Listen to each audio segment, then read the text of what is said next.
여러분 안녕하십니까? 뉴스나이트입니다. 신종 코로나 바이러스에 감염된 환자 가운데 한 명이 증세가 좋아져서 처음으로 퇴원을 앞두고 있습니다. 오늘 하루 새로운 환자도 나오지 않았습니다. 류재복 기자입니다.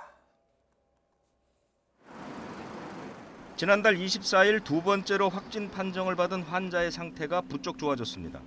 폐렴 증상도 거의 사라졌고 몸속 바이러스 검사에서도 음성 판정을 받았습니다.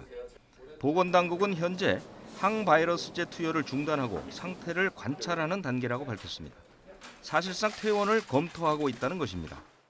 임상적인 증상이 호전이 되고 그리고 24시간 간격으로 PCR 검사를 해서 2번 음성이면 퇴원하는 걸로 현재 기준은 되어 있습니다. 보건당국은 기준을 충족하더라도 전문가의 의견을 듣고 퇴원을 결정할 방침입니다. 그래서 퇴원까지는 시간이 좀 더 걸릴 것으로 보입니다. 증상도 그렇고 또 검사에서도 이 바이러스가 사라진 걸 2번 확인하고 퇴원을 하기 때문에 사회 복귀에는 문제가 없다고 판단을 합니다. 하루 사이 새 환자 발생 소식은 없었습니다. 검사 대상자 490명 가운데 지금까지 확진 환자는 15명이고 414명은 음성이 나와 격리가 풀렸습니다. 중국 우한에서 두 번째로 입국한 교민 333명은 모두 음성 판정을 받았습니다. 증상이 있던 7명도 바이러스와는 관련이 없었습니다.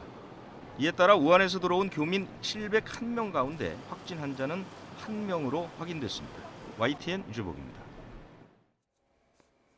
네, 앞으로 2시간 뒤 0시부터 신종 코로나 바이러스 발원지인 중국 후베이성을 다녀온 모든 외국인의 입국이 금지됩니다. 또 중국에서 온 모든 입국자는 별도의 전용 입국장을 거쳐야 하고 국내 거주지도 반드시 확인받아야 합니다. 김민성 기자입니다. 중국에서만 매일 최소 10,000명 이상이 입국하는 인천국제공항. 4일 0시부터 중국에서 들어오는 모든 내외국인은 새로 설치된 전용 입국장을 통과해야 합니다. 동시에 국내 거주지에 연락처를 제출하고 현장에서 연락이 닿은 경우에만 입국이 허용됩니다. 입국 절차가 까다로워지는 만큼 군 인력 등이 추가로 투입되고 별도로 통신 회선도 설치됩니다. 대기 시간이 길어질 수밖에 없지만 공항 이용객들의 반응은 대체로 긍정적입니다. 비상 시기라서 지금 이렇게 한국 이렇게 지금 한더더 제 입장에서는 뭐 아무 문제 없습니다. 제가 보니까 다른 중국 사람들도 다 이해를 합니다. 최근 2주 이내에 중국 후베이성을 방문한 모든 외국인도 입국할 수 없게 됐습니다. 우선 중국인은 후베이성이 발급한 여권을 소지하거나 우한 총영사관에서 발급한 비자를 소지한 경우 입국이 제한됩니다. 중국인을 제외한 외국인은 항공권 발권 과정이나 입국 때 일일이 후베이성 체류 여부를 물어보고 허위로 진술하면 강제 퇴거할 계획입니다. 국내에서 첫 확진 환자가 나오고 13일 만에 발표된 입국 금지 결정에 아쉬움을 나타내는 시민들도 있었습니다. 좀 많이 늦었다고 생각을 해요. 왜냐하면 며칠 사이에 그 확진자가 엄청 많이 늘어난 걸 뉴스로 봤기 때문에 좀 더 빨리 했으면 좋지 않았을까라는 아쉬움이 남습니다. 중국 전역으로 신종 코로나가 퍼진 상황에서 더욱 강력한 출입국 정책을 요구하는 목소리도 나오고 있습니다. YTN 김민성입니다. 비자 없이 제주도를 방문하는 무사증 입국제도 0시부터 중단됩니다. 이와 함께 중국인에게 관광 목적의 단기 비자 발급을 중단하는 방안도 함께 검토되고 있습니다. 단기 비자 발급까지 중단되면 중국인 관광객의 제주 방문은 사실상 불가능해집니다. 문재인 대통령은 지금이 중요한 고비라며 선제적으로 총력 대응하겠다고 밝혔습니다. 외국인 입국 제한, 제주도 무비자 중단과 관련해선 경제보다는 우리 국민의 안전이 우선이라고 강조했습니다. 김영수 기자입니다. 지난주 세 차례 공개 발언을 통해 신종 코로나 바이러스에 대한 강력 대응을 주문한 문재인 대통령이 청와대 참모회의에서 다시 총력 대응을 강조했습니다. 상황은 이제 시작일 수도 있고 언제 종식될지 알 수도 없다면서 지금이 중대 고비라고 말했습니다. 지금이 중요한 고비라는 인식하에 비상한 각오로 임해 나갈 것입니다. 위기 경보는 아직 현재의 경계 단계를 유지하되 실제 대응은 심각 단계에 준해 선제적으로 대응해 나가겠습니다. 정세균 국무총리의 지휘 아래 지역 확산을 차단하는 강력한 조치로 2차, 3차 감염을 차단할 것을 강조했습니다. 특히 어린이집과 유치원, 학교 등 아동이용시설과 다중이용시설의 방역을 강화해 국민의 불안감에 대응하라고 지시했습니다. 후베이성 방문 외국인 입국 제한과 제주도 무비자 입국 잠정 중단 결정은 우리 국민 안전을 위한 부득이한 조치였다고 정부 조치의 배경을 직접 설명했습니다. 중국은 우리의 최대 교역국이고 이웃 국가로서 지원도 아끼지 말아야 하지만 우리 국민을 보호하기 위해 출입국 관리를 엄격하게 통제할 수밖에 없었다는 겁니다. 우리 경제에 큰 부담이 생길 것으로 예상되지만 경제보다는 국민 안전을 우선해 두는 자세로 임해주기 바랍니다. 문 대통령은 또 격리 조치나 치료를 위해 희생하는 의료진이나 피해가 큰 자영업, 관광업 등에 대한 꼼꼼한 지원도 당부했습니다. 교민 수송에 애쓴 우한 총영사관에는 전화를 걸어 국민 모두 감동했다고 격려했습니다. 경제보다 안전이 우선이라는 문 대통령의 발언은 정부가 중국 눈치 보느라 필요한 조치를 못한다는 야당의 비판에 대해 국민 안전을 최우선에 두고 있다는 점을 명확히 한 것으로 해석됩니다. YTN 김영수입니다. 신종 코로나 바이러스 사태가 이어질수록 회복 기미를 보이던 우리 경제에 악영향을 줄 거란 우려가 커지고 있습니다. 정부도 공식적으로 경기 하방 가능성을 제기하면서 이를 막기 위한 수출과 내수 지원에 총력을 다하기로 했습니다. 김평정 기자입니다.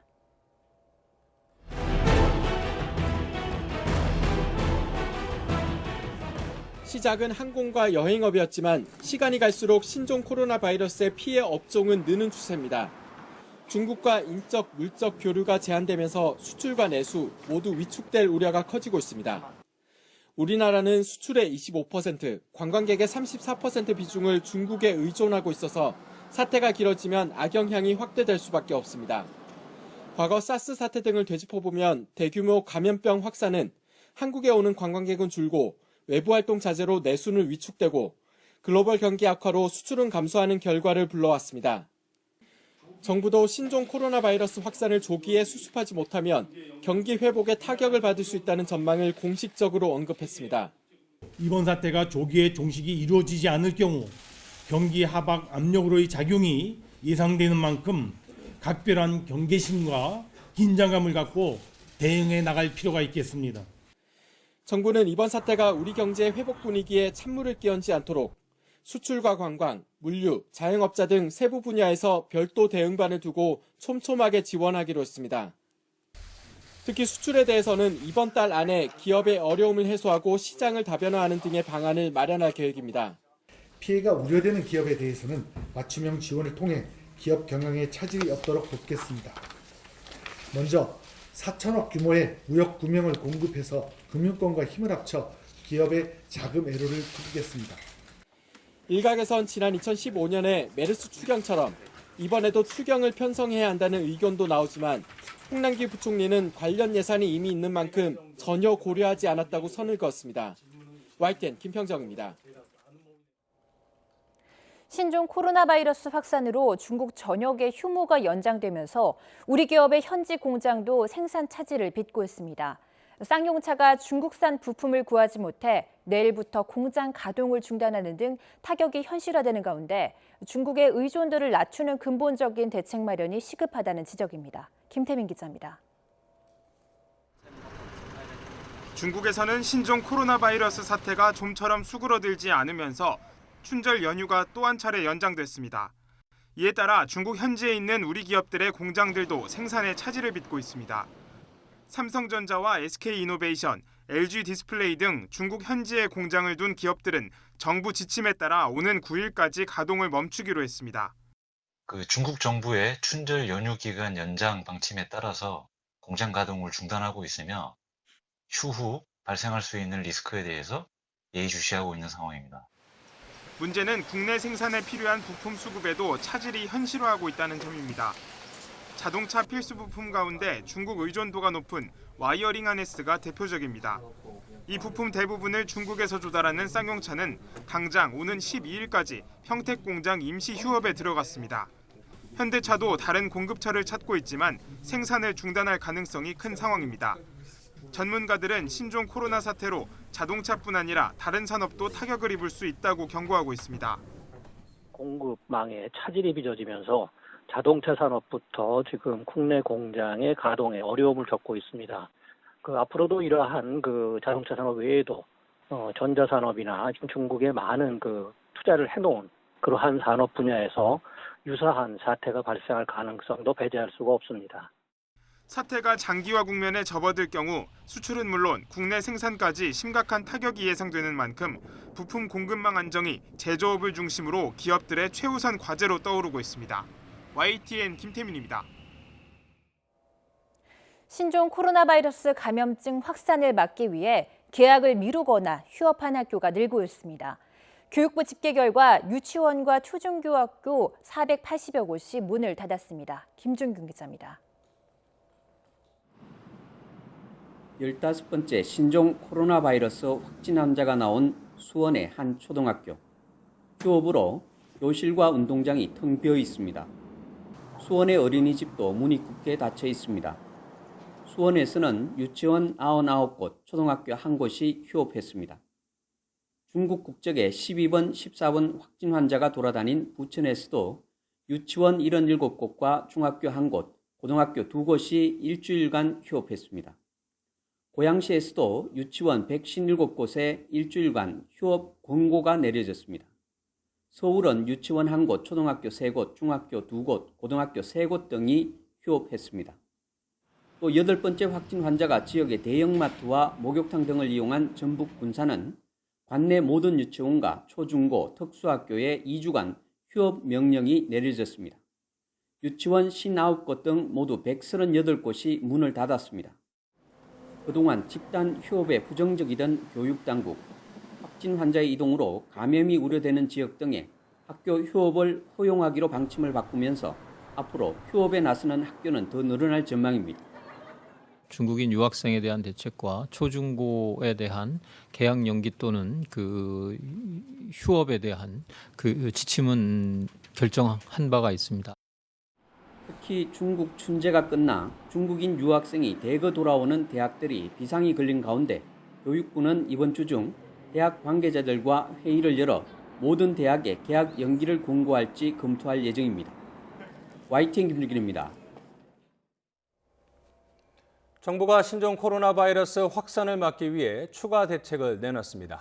밀접 일상 접촉자는 구분 없이 모두 자가격리하도록 하고 중국에서 온 입국자는 의심 증상만 있으면 진단검사를 받도록 했는데요.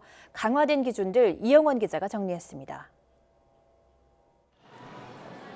지난달 20일 신종 코로나 첫 확진 이후 국내 감염자가 늘면서 환자 접촉자만 900명을 넘어섰습니다.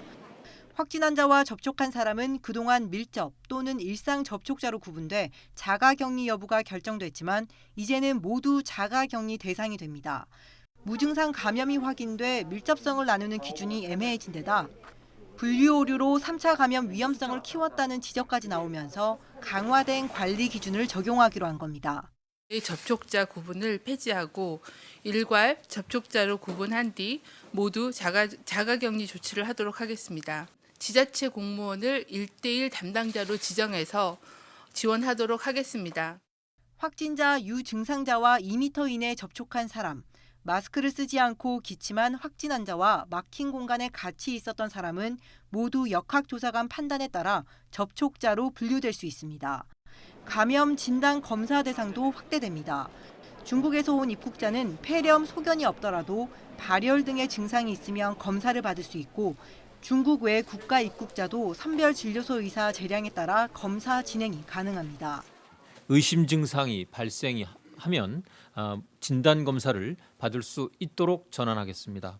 또한 중국 입국자가 아니다 하더라도 선별진료소 의사가 의심 환자로 판단되는 경우에는 진단검사를 실시토록 변경합니다. 감염 진단검사와 격리 기준 강화로 자가격리 대상이 늘 것으로 예상되는 가운데 정부는 격리 비협조자를 형사 고발하기로 했습니다. YTN 이영훈입니다. 내일부터 접촉자 관리가 강화되면서 말 그대로 확진자와 옷깃만 스쳤어도 자가 격리됩니다. 자가 격리는 무엇인지, 또 격리 상태에선 어떻게 해야 하는지 박희재 기자가 알려드립니다. 자가격리는 바이러스 감염이 의심되는 사람을 말 그대로 집에 격리해 외부로 전파되지 못하도록 최대한 막는 것을 말합니다. 격리 대상자나 다른 가족 구성원이 한 공간에 있게 되는 만큼 각자가 지켜야 할 게 많습니다. 먼저 격리 대상자는 1인실 사용이 권고됩니다. 집에선 자기 방이 되겠죠. 이게 안 된다면 최소한 침대를 따로 쓰거나 1m 정도 떨어진 거리에서 대면해야 합니다. 화장실이나 부엌처럼 부득이하게 가족 구성원이 함께 쓰는 공간은 창문을 자주 열어 오염된 공기를 빼내줍니다. 씻은 손을 닦을 땐 일회용 종이 수건을 사용합니다. 또 가장 중요한 수칙이죠. 입이나 코를 덮은 손수건. 폐기하는 게 좋지만 어렵다면 세탁용 비누로 손빨래를, 일반 세제로는 섭씨 60도에서 90도 물로 기계 세탁을 해야 합니다. 착용했던 마스크를 폐기할 때도 반드시 손을 씻고 화장실 등은 희석된 소독액으로 하루에 한 번은 꼭 청소합니다. 특히 이 방문의 손잡이, 또 책상 위, 여러 가지 비품도 손이 많이 닿는 곳은 오염이 가능성이 높고 전파 위험이 높습니다. 따라 살균제를 사용해서 헝겊에 묻혀서 하루에 한두 번씩 표면을 닦아주시면. 격리 대상자를 돌보는 보호자들도 지켜야 할 수칙들이 있습니다. 얼굴에 딱 붙는 의료용 마스크 착용입니다. 또 격리 대상자가 발열이나 호흡곤란 등 급성 호흡기 증상이 나타난다면 지침에 따라 1339에 알려야 합니다. 증상이 있는 격리 대상자들은 기관에서 증상이 없어진 사실을 확인할 때까지 꼭 집에서만 생활하는 게 중요합니다. 신생아나 영아의 부모가 격리 대상자인 경우처럼 애매한 상황도 있습니다. 대한의사협회는 이들이 음성 판정을 받기 전이라도 제한적으로 아이를 돌보는 게 좋을 것 같다며 새 자가격리 기준에 포함시킬 예정이라고 밝혔습니다. YTN 박희재입니다. 제주 여행 뒤 중국으로 돌아가 확진 판정을 받은 중국인이 이미 제주에 있을 때 해열 진통제를 구매한 사실이 드러났습니다. 또 이 중국 여행객은 우한 출신으로 확인됐고 추가 동선이 드러나면서 제주에서는 모두 9명이 격리됐습니다. 유종민 기자입니다. 제주를 다녀간 중국인 관광객 A씨가 귀국 후 신종 코로나 바이러스 확진 판정을 받은 것은 지난달 30일입니다. 제주에 머무는 동안 감염 증세가 없었으나 귀국 후 발열 증세를 보였습니다. 그런데 A씨는 제주 여행 기간에 해열 진통제를 구매한 사실이 뒤늦게 밝혀졌습니다. 다만 제주도는 약사의 진술과 A씨 딸의 말을 종합한 결과 당시 이상 증상이 없었고 지인에게 주려고 산 것으로 추정했습니다. 제주도의 설명에도 불구하고 의심 증상이 있었다면 전파 가능성은 클 수밖에 없습니다. 조금 안 좋죠, 기분이. 제주는 좀 안전할 줄 알았는데 좀 많이 좀 안 좋네요. 불안하고. A씨의 동선도 추가로 확인됐습니다. A씨는 중국 우한 출신으로 양저우를 거쳐 제주에 들어온 것으로 확인됐습니다. 제주시 호텔에 머물면서 다른 중국인들과 함께 성산 일출봉과 우도, 면세점 등을 방문했고 시내버스를 이용해 제주 구시가지를 다닌 것으로 드러났습니다. 또 제주시 누에마루 거리에서 옷가게와 편의점 등을 이용했습니다. 이 때문에 중국 관광객이 묵었던 호텔 직원 등 모두 9명이 집중 관찰 대상자로 분류돼 자가 격리됐습니다. 또 편의점 점주 등 3명은 능동 감시 대상자로 분류됐습니다. 확인된 동선에 따라 숙소 직원 5명에 의해서 버스 운전기사 1명, 또 옷가게에서 계산을 담당했던 직원 1명, 편의점 종사자 2명 등 9분을 자가격리하고 있습니다. 제주도는 A씨가 체류 당시 다녀간 경로 등을 면밀하게 파악해 추가로 공개하기로 했습니다. 하지만 A씨가 애초 제주에서부터 감염 증상이 있었을 가능성도 있어 불안감은 커지고 있습니다. YTN 유종민입니다. 마스크뿐 아니라 세정제 품귀 현상도 벌어지자 인터넷에선 손 세정제를 손수 만드는 방법까지 공유되고 있습니다. 또 확진자의 동선을 알려주기 위해 대학생들이 만든 온라인 지도도 큰 관심을 받고 있습니다. 부장원 기자입니다. 서울 종로가에 있는 약국거리입니다. 신종 코로나 바이러스 불안이 커지면서 손세정제를 찾는 발길이 끊이지 않고 있습니다. 하지만 들르는 곳곳 품절 안내문이 붙어 있고 실제 구매할 수 있는 곳은 거의 없었습니다. 손세정제도 필요할 것 같아서 사러 갔는데 여기 막 약국도 다 품절됐더라고요. 그래서 못 샀어요. 정부가 본격적으로 사재기 단속에 나섰지만 품귀 현상은 여전히 계속되는 겁니다. 답답한 상황이 이어지자 시민들이 직접 방법을 찾아 나섰습니다. 약국에서 손쉽게 구할 수 있는 소독용 에탄올과 글리세린 등을 이용해 손세정제를 만드는 방법을 적극적으로 공유하고 있습니다. 만드는 방법도 간단하고 비용도 저렴해 유튜브에 수십 개의 영상이 올라올 만큼 큰 호응을 얻고 있습니다. 시중에 나온 제품은 되게 깐깐한 품질관리를 통해서 나온 거니까 손 소독제를 구할 수 있으면은 그걸 사용하시고 정말 정 못 구하면은 대체로 간편하게 사용하는 용도로 써달라고 부탁드립니다. 확진 환자의 이동 동선이나 주변에 이용 가능한 선별진료소 등 관련 정보도 마찬가지입니다. 정부와 지방자치단체가 경쟁적으로 정보를 쏟아내고 있지만 한눈에 보기 어렵다는 지적이 적지 않습니다. 결국 대학생들이 뜻을 모아 직접 디지털 지도를 만들어 올렸습니다. 자신의 현재 위치를 기준으로 근처에 확진 환자가 방문했는지, 가까운 진료소는 어디인지 곧바로 확인할 수 있습니다. 현재 위치나 어떤 위치 기반으로 서비스를 해보면 사람들이 더 편하지 않을까 이 생각을 하게 돼서 신종 코로나 사태가 장기화하는 가운데 스스로 예방책을 찾아 공유하는 작지만 의미 있는 움직임이 이어지고 있습니다. YTN 부장원입니다. 가급적 불필요한 접촉을 피하려고 마트 대신 온라인에서 장을 보는 사람들이 크게 늘었습니다. 이렇다 보니 배송 예약이 순식간에 마감되거나 지연되는 사례가 속출하고 있습니다. 박소정 기자입니다. 대형마트 위생용품 판매대에는 마스크와 손세정제가 보이지 않습니다. 매일 조금씩 입고되지만 들어오는 족족 팔려나가기 때문입니다. 마스크를 쓰지 않은 손님은 이제 찾아보기 힘듭니다. 이 마트에 오니까 사람이 많잖아요. 그래서 또 혹시나 해가지고 우리 나이 많은 사람들이니까. 마트에 오니 오가는 사람이 많지 않습니다. 이 마트는 여느 때보다 20-30%가량 고객 수가 줄었습니다. 대신 온라인으로 장 보는 사람들이 부쩍 늘었습니다. 마스크와 손세정제뿐 아니라 생필품의 온라인 매출이 2배나 많아졌습니다. 자주 이용하던 마트가 있는데 가급적이면 거기도 가지 않으려고 바로바로 또 배송이 되는 그런 시스템도 잘 되어 있기 때문에 반조리 가정식 판매가 12배 늘어난 사이트도 있고 컵밥 같은 간편식이 3배 넘게 팔린 업체도 있습니다. 명절 선물용으로 주로 팔리던 건강기능식품은 이례적으로 설 연휴가 지나서 주문이 치솟고 있습니다. 이번에는 각종 오메가3라든지 비타민 이런 건강식품을 비롯해서 마늘즙 같은 것도 크게 증가를 하고 있습니다. 한 배송업체는 지난달 28일에만 출고량이 330만 건으로 지난해보다 2배나 폭증해 배송 지연 공지를 하기도 했고 다른 새벽 배송업체는 주문 예약이 평소보다 훨씬 빨리 마감되고 있다고 밝혔습니다. 마스크라든지 그다음에 손세정제 등 위생용품 재고 확보를 위해서 타력을 다하고 있습니다.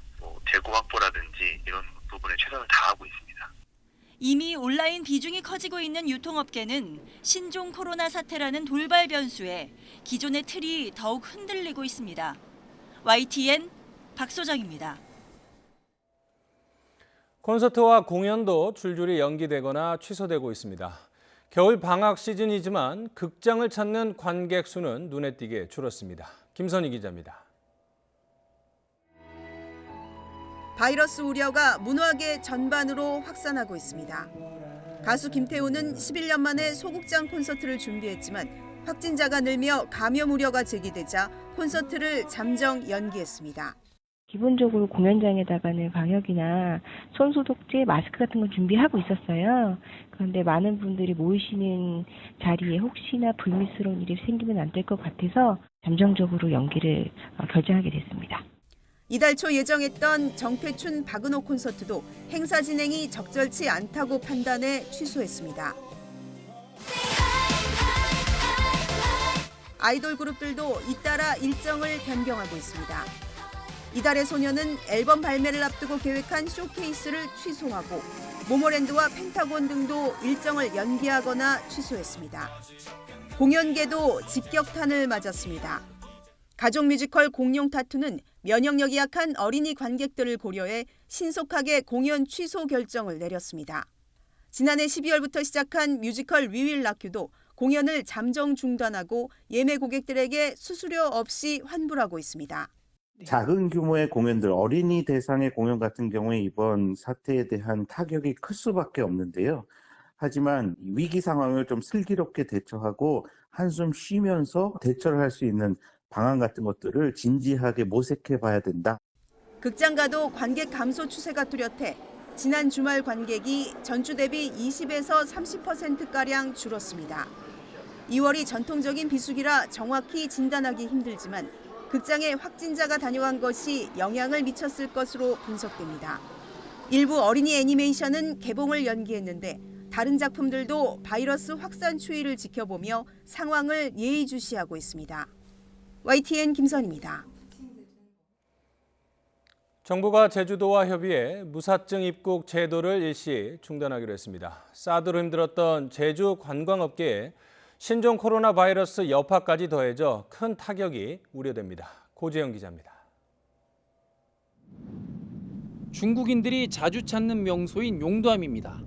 평소 같으면 중국 관광객들로 시끌벅적했겠지만 조용합니다. 신종 코로나 바이러스 발병 이후 중국인 관광객이 크게 줄었기 때문입니다. 중국인들이 이곳 용두암에 오면 꼭 저 표지석을 배경으로 사진을 찍는데 지금은 중국인을 한 명도 찾아볼 수 없습니다. 주변 상인들은 사드로 인한 한한령 때보다 지금이 더 힘들다고 말합니다. 완전 침체죠.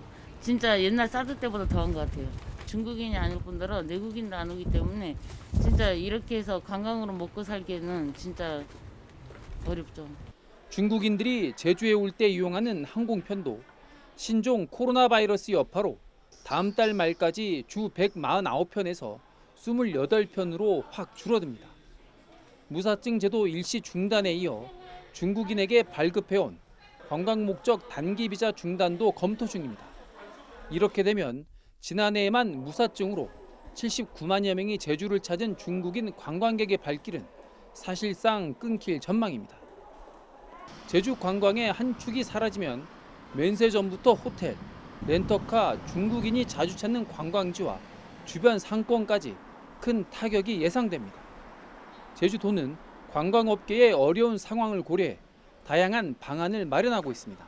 제주도에서 운영하고 있는 각종 지원 기금, 예산 이런 부분에 대해서 종합적으로 좀 검토를 해야 되기 때문에 그런 준비들을 하고 있습니다. 하지만 내국인 관광객 수도 크게 주는 상황에서 엎친 데 덮친 격으로 몰아닥친 신종 코로나 사태에 관광업계의 시름은 더욱 커지고 있습니다.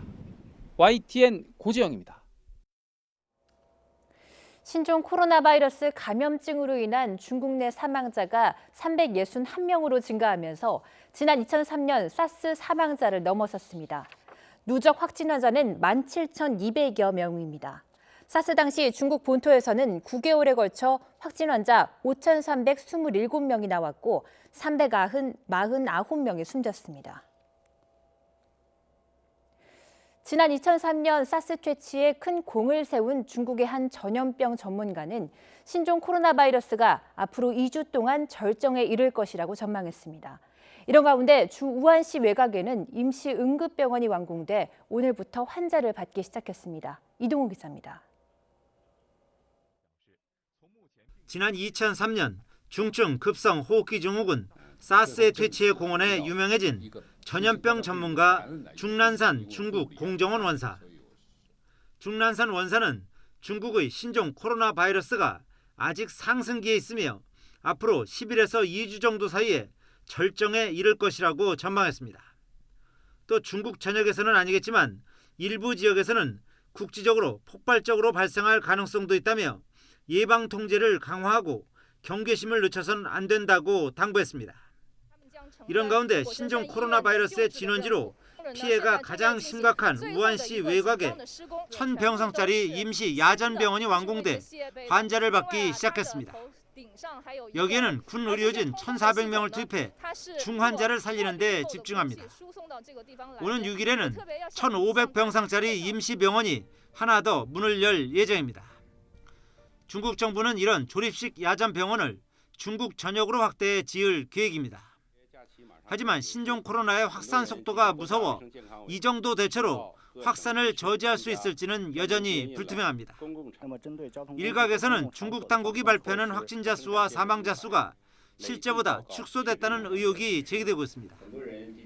특히 우한과 인근 도시인 황강 등의 의료시설과 물자가 절대적으로 부족해 신종 코로나에 감염되고도 치료를 받지 못하고 숨지는 경우가 부지기수이며 이들은 통계에 잡히지도 않는다는 사실이 현지 언론의 취재로 드러나기도 했습니다. 실제로 홍콩의 한 전문가는 중국 우한 지역에서만 신종 코로나 감염자가 지난 25일 기준으로 이미 7만 5천 명을 넘어섰다고 분석했습니다. 이는 중국 당국이 가장 최근 발표한 중국 전체 확진자의 4배에 이르는 것입니다. YTN 이동우입니다. 중국은 요즘 신종 코로나 바이러스와 전쟁을 치르느라 초긴장 상태인데요. 이런 가운데 훈훈한 이야기와 가슴 아픈 사연들도 생겨나고 있습니다. 베이징에서 강성우 특파원입니다. 신종 코로나 바이러스의 진원지 후베이성과 인접한 안후이성의 한 파출소 앞입니다. 젊은 남성이 성큼성큼 들어오더니 파출소 근무자 앞에 물건을 놓고 황급히 나갑니다. 남성이 두고 간 것은 마스크 500장. 인사를 할 틈도 없이 나가버린 의인에게 경찰은 거수경례로 감사를 표시합니다. 获得的这种行为啊，让我们民警，尤其是我们那个一线基层民警啊，感到很暖心。他的现在正是抗击疫情的非常时期。 봉쇄된 후베이성의 도시에서는 폐렴뿐 아니라 다른 환자들도 고생입니다. 백혈병을 앓고 있는 26살 딸을 데리고 큰 병원으로 가야 하지만 경찰이 막아섰습니다. 没有别的要求，真的没有别的，就杀了我女儿吧！한 시간이 넘는 어머니의 울부짖음 끝에 경찰은 특별히 검문소를 통과시켰습니다. 발열 검사를 통해 바이러스 감염자가 아님을 확인까지 한 뒤에야 봉쇄를 빠져나갈 수 있었습니다. 아버지가 확진 판정을 받아 격리되자 혼자 집에 있던 장애 아들이 숨지는 일도 발생했습니다. 춘제 연휴 이전까지만 해도 설마 싶었던 신종 코로나 바이러스가 점점 중국 사람들의 일상을 흔들어 놓고 있습니다. 베이징에서 YTN 강성웅입니다. 홍콩 의료진들은 중국 본토 접경 지역을 전면 봉쇄하라며 오늘부터 총파업에 들어갔습니다. 지난 2003년 중국발 사스로 큰 피해를 본 홍콩에서 다시 반중 시위가 확산할 가능성도 배제할 수 없는 상황입니다. 이경아 기자입니다. 의사와 간호사 등 홍콩 의료계 종사자들이 파업 지지 서명을 위해 줄지어 서 있습니다. 닷새간 이어질 파업에는 현재 3천여 명이 참여하고 있습니다. 홍콩 공공병원 임직원연합체는 지난주 찬반 투표 결과 찬성 99%로 파업을 가결했습니다. 의료진은 바이러스 확산을 막기 위해 홍콩에 인접한 중국 본토 국경을 폐쇄하는 등 5가지 요구안을 제시했지만 홍콩 정부는 받아들이지 않았습니다. These strikes will make the government response to our 5 demands, most importantly to stop the spread of coronavirus in Hong Kong. 파업에 들어간 홍콩 의료진은 일단 응급 서비스가 아닌 업무부터 중단하고 점차 범위를 확대할 예정입니다. 현재 의료진 중 일부가 파업에 참여했지만 국경 폐쇄 요구가 받아들여지지 않으면 다음 주부터 8천여 명이 추가로 파업에 가세할 전망입니다. Yes, they should definitely close the border. Like if they don't ban people with the new coronavirus from getting into Hong Kong, all medical work is meaningless. 신종 전염병에 대한 홍콩 시민들의 공포는 지난 2002년 말 사스 사태로 거슬러 올라갑니다. 당시 홍콩과 인접한 중국 광둥성에서 사스가 발병한 이후 금세 홍콩까지 퍼지면서 감염자 약 2,000명 중 300명 가까이 숨졌습니다. 이 때문에 신종 코로나 사태가 소강 사태를 보이던 반중국 시위를 재점화하는 촉매가 될 가능성도 있습니다. 캐리람 홍콩 행정장관은 신종 코로나 대응에 대해 공중보건의 관점 외에 다른 요인은 고려하지 않는다고 강조하고 있습니다. 하지만 워싱턴 포스트는 일련의 조치를 볼 때 람 장관이 홍콩 민의보다 중국 정부에 굴종한다는 지적을 피하기는 어려울 것이라고 지적했습니다. YTN 이경아입니다. 검찰의 상반기 인사이동에 따른 업무 배치 첫날인 오늘 추미애 법무부 장관과 윤석열 검찰총장은 나란히 검찰 계획을 내세우면서도 각기 다른 메시지를 강조했습니다. 추 장관은 검사 동일체 원칙을 비난하며 상명하복을 벗어나라고 강조했고 윤 총장은 법과 원칙을 지키기 위해 소통을 원활히 해달라고 당부했습니다. 홍성욱 기자입니다. 설 연휴 직전 법무부가 발표한 인사 발령에 따라 검찰 중간 간부와 신임 검사가 일제히 일선 업무에 새롭게 배치됐습니다. 추미애 법무부 장관은 신임 검사 임관식에서 검찰은 절차적 정의를 준수해야 한다며 공정한 검찰권을 행사해달라고 당부했습니다. 최근 검찰 사건 처리 절차를 두고 논란이 있었다며 검찰의 최강욱 청와대 비서관 기소에 거듭 문제를 제기한 겁니다. 실체적 진실에 다가가기 위해서는 절차적 정의를 준수해야 하는 것입니다. 특히 신임 검사들에게 검찰 내 뿌리내린 상명하복 문화를 박차고 나가라고 강조하며 지난달 윤 총장이 강조했던 검사 동일체 원칙을 정면으로 비판하기도 했습니다.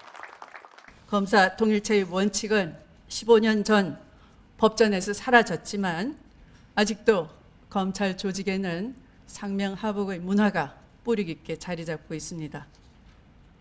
여러분은 그것을 박차고 나가서 같은 날 윤석열 총장도 대검찰청에서 열린 검찰 중간간부 전입 신고식에서 검찰 개혁에 대한 메시지를 전했습니다. 재판 운영 방식 등에 많은 변화가 있었지만 검찰이 따라가지 못한 측면이 있다며 검찰개혁 법안 통과로 바뀌는 제도에 발맞춰 변화된 수사 방식을 마련하겠다고 말했습니다. 다만 검찰 업무는 일이 많아서 힘들기도 하지만 사건 처리 과정에서 힘들게 하는 요소들이 많다며 검찰 조직 내부의 원활한 소통을 강조하기도 했습니다. 청와대 관련 수사와 기소를 두고 외부 비판과 함께 검찰 내부 갈등이 불거진 데 대해 거듭 법과 원칙을 따른 수사를 강조한 것으로 풀이됩니다. 검찰 인사 전 선거 개입 의혹 등 청와대 관련 수사가 일단락되면서 검찰은 이제 선거사범 처리 등 총선 관리 체제로 돌입합니다. 하지만 총선이 끝난 후 검찰 수사가 어디로 향하느냐에 따라 잠복해 있던 법무부와의 갈등은 다시 재현될 것으로 보입니다. YTN 홍서욱입니다. 부동산 투기 논란 속에서도 총선 출마 의지를 굽히지 않았던 김의겸 전 청와대 대변인이 결국 총선에 나서지 않기로 했습니다. 공천을 앞두고 민주당에서는 여론을 살피며 논란의 불씨부터 정리하는 분위기인데 이 와중에 갓 영입된 인사가 공개적으로 지역구보다 손쉬운 비례대표직 의사까지 내비쳤습니다. 나연수 기자입니다. 문재인 정부의 성공과 군산 경제 발전을 위해 일해보고 싶어 몸부림도 쳐봤지만 이제는 멈춰설 시간이 된 듯하다. 김의겸 전 대변인이 결국 총선 불출마 의사를 밝혔습니다. 불과 하루 전까지 민주당 이해찬 대표에게 메시지를 띄워 경선 가산점도 포기할 테니 예비 후보로만 뛰게 해달라고 읍소했지만 당내에는 이미 부동산 투기 논란에 휘둘릴 수 없다는 부정적인 기류가 확고했습니다.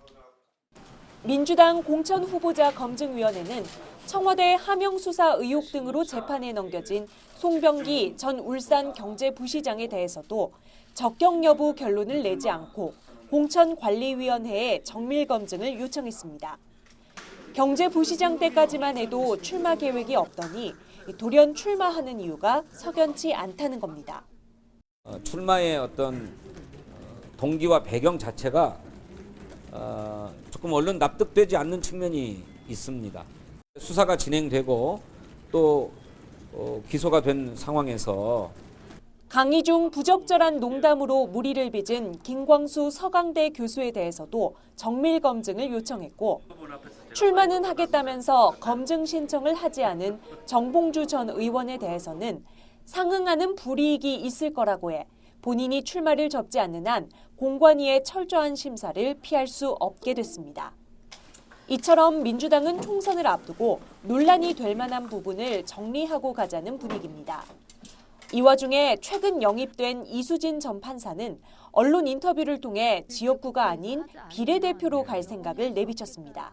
처음에는 정말 씩씩하게 지역구 가겠습니다라고 했는데 네. 이제 이렇게 또 어느 막 정말 비방이 더 커지니까 네. 지금은 지역 저 비례라도 가야 되나 뭐 이런 생각을 하긴 하지만 자신을 둘러싼 여러 비방에 억울함을 호소하면서 나온 말이지만 앞서 현직 법관 신분 때도 최재성 의원의 영입 요청을 공개했던 만큼 당내 불편한 기색이 감지됩니다.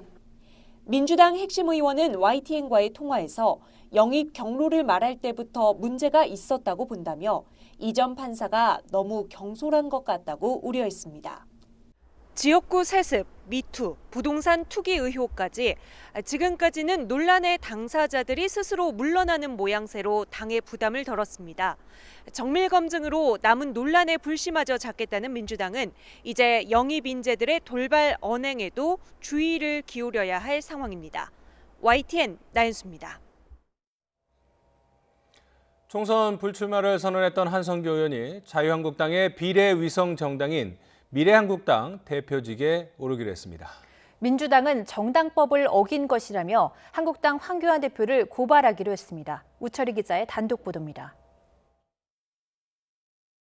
제 의원 생활 중에 탄핵되시고 감옥에 가신 박근혜 대통령께 정말 죄송합니다. 저를 용서해 주십시오. 원조 친박으로서 박근혜 전 대통령에게 죄송하다면서 눈물의 불출마 선언을 했던 자유한국당 한선교 의원. 사실상 정계 은퇴라고 소회를 밝힌 지 한 달여 만에 한 의원은 한국당의 비례정당인 미래한국당의 대표를 맡기로 했습니다. 황교안 대표가 직접 제안하면서 창당을 불과 며칠 앞두고 전격적인 결정을 내린 것으로 알려졌습니다. 한 의원은 YTN과의 통화에서 미래한국당 대표를 맡는 것이 한국당과 총선 승리를 위해 도움이 된다는 판단 아래 고심 끝에 수락하기로 했다고 밝혔습니다. 실무 준비를 마친 미래한국당은 모레 중앙당 창당대회를 열고 본격적인 선거 준비에 돌입합니다. 다만 누구와 함께할 것인가는 아직 해결되지 않은 숙제입니다. 이미 불출마를 선언한 다른 의원들에게도 합류 제안이 가고는 있지만 대부분 뜨뜻미지근합니다. 한국당 내부에서는 상위 기호를 받기 위해선 많은 의원들이 미래한국당으로 옮겨야 하는 만큼 한 의원이 결단을 내렸다는 평가가 나오는가 하면 당내 거물이 많은데 황 대표가 자신의 초대 사무총장인 한 의원을 낙점하면서 한계를 드러냈다는 비판도 나오고 있습니다. 여기에 민주당은 불출마 의원들이 당을 옮기도록 권유한 건 황 대표가 정당법 등을 위반한 것이라며 검찰에 고발하겠다고 맞섰습니다. 이런 비판에도 한국당은 비례위성정당 창당을 가시화하면서 총선 승리를 위한 날을 벼리고 있습니다. 다만 황 대표가 불출마 선언자를 도로 기용하는 건 그동안 강조해온 쇄신 의지를 흐린다는 비판 역시 당 안팎에서 제기되고 있습니다. YTN 우철입니다. 오는 11월 미국에선 대통령 선거가 실시되는데요. 본격적인 대선 레이스의 시작을 알리는 아이오와주 코커스가 12시간 뒤에 열립니다. 공화당은 트럼프 대통령의 재선 출마가 확실시되면서 경선 자체가 흥미를 끌지 못하게 됐지만 이에 맞설 후보를 뽑는 민주당으로서는 첫 경선에 관심이 집중되고 있습니다. 특파원 연결해 자세히 알아보겠습니다. 강태우 특파원. 네, 미국 아이오와 주도 디모인입니다. 네, 아이오와 코커스, 이 미국 대선의 풍향계다 이렇게 볼 수가 있는데요. 12시간 뒤에 시작된다고요? 네, 그렇습니다. 지금 이곳 시각은 오전 7시 반을 막 넘은 상태입니다. 아이오와 코커스 당원대회는 지금으로부터 12시간 뒤인 일과 시간이 마무리되는 오후 7시, 우리 시각으로 내일 오전 10시에 시작됩니다. 제 뒤로 보이는 웰스 파고 아레나에서 아이오와주에서는 가장 규모가 큰 코커스가 열릴 예정입니다.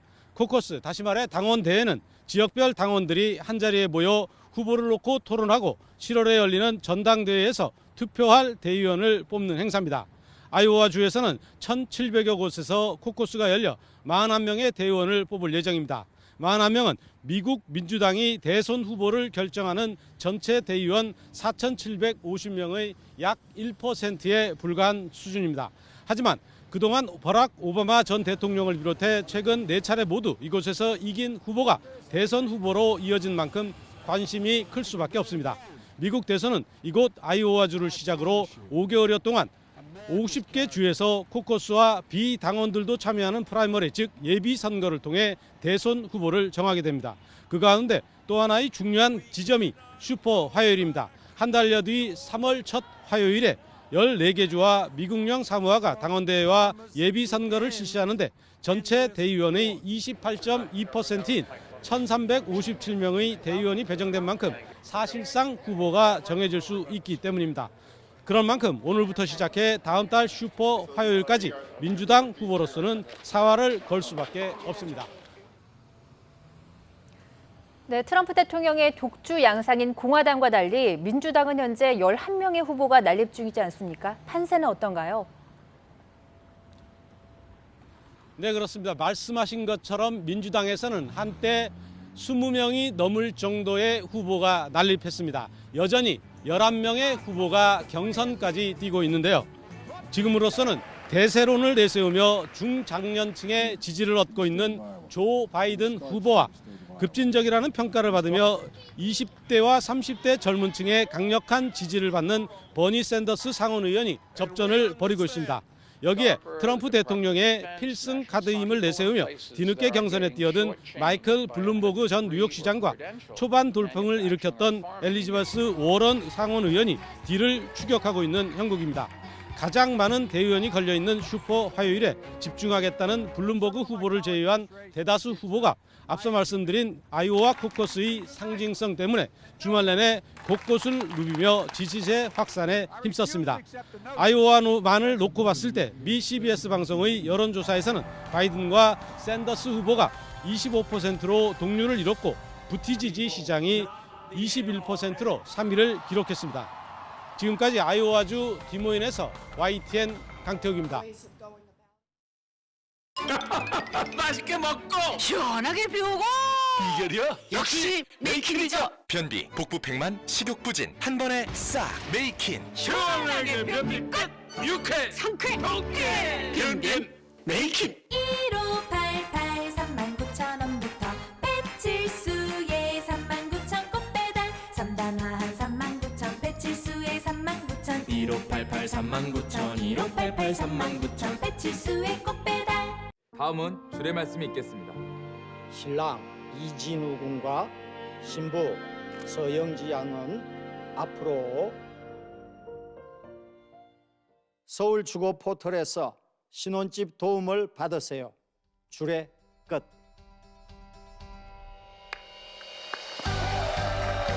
신혼부부 전월세 보증금 최대 2억 원 지원. 1월 1일부터.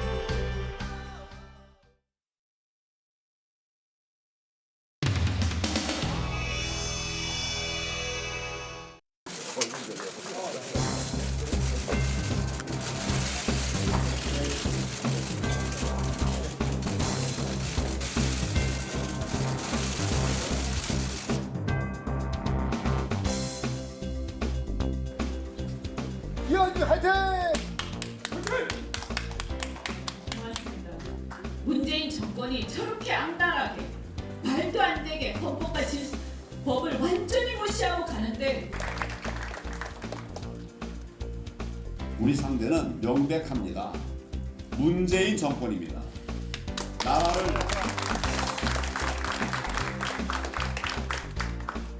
나라를 불과 3년도 안 돼서 완전히 망가뜨린 이 문재인 정권에 대해서 국민의 이름으로 우리가 심판을 해야 한다는 것입니다.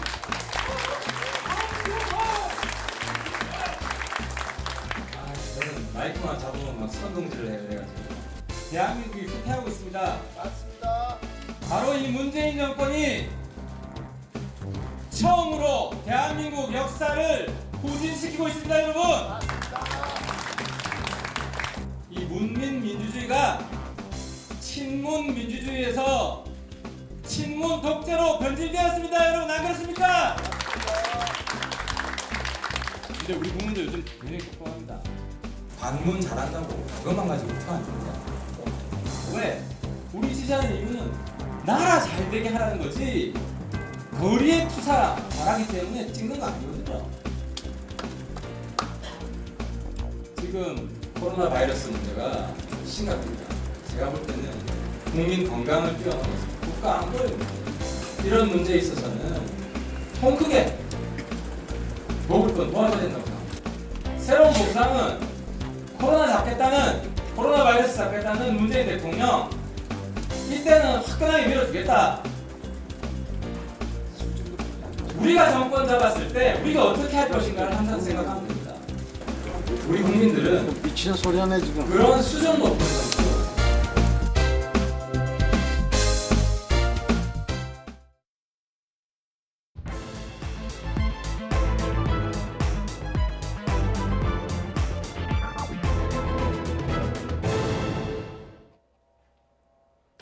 가장 핫한 이슈만 쏙쏙 뽑아서 정리했습니다. 오늘의 나이트 포커스입니다. 신종 코로나 바이러스 감염증이 빠르게 확산하고 있습니다. 정부는 감염증 확산을 막기 위해 0시부터 중국 후베이성을 2주 안에 방문한 적이 있는 외국인의 입국을 금지하기로 했습니다. 일부 확진 환자들이 지역사회를 활보한 것으로 드러나 우려가 커지고 있습니다. 이에 따라 유치원과 초중고교 484곳은 계약을 연기하거나 임시 휴업에 들어갔습니다. 이번에는 정치권 소식입니다. 김의겸 전 청와대 대변인이 총선 불출마를 선언했습니다. 한국당에서는 김무성 의원이 광주 차출론이 언급돼 눈길을 끌고 있습니다. 오늘의 나이트 포커스 시작합니다.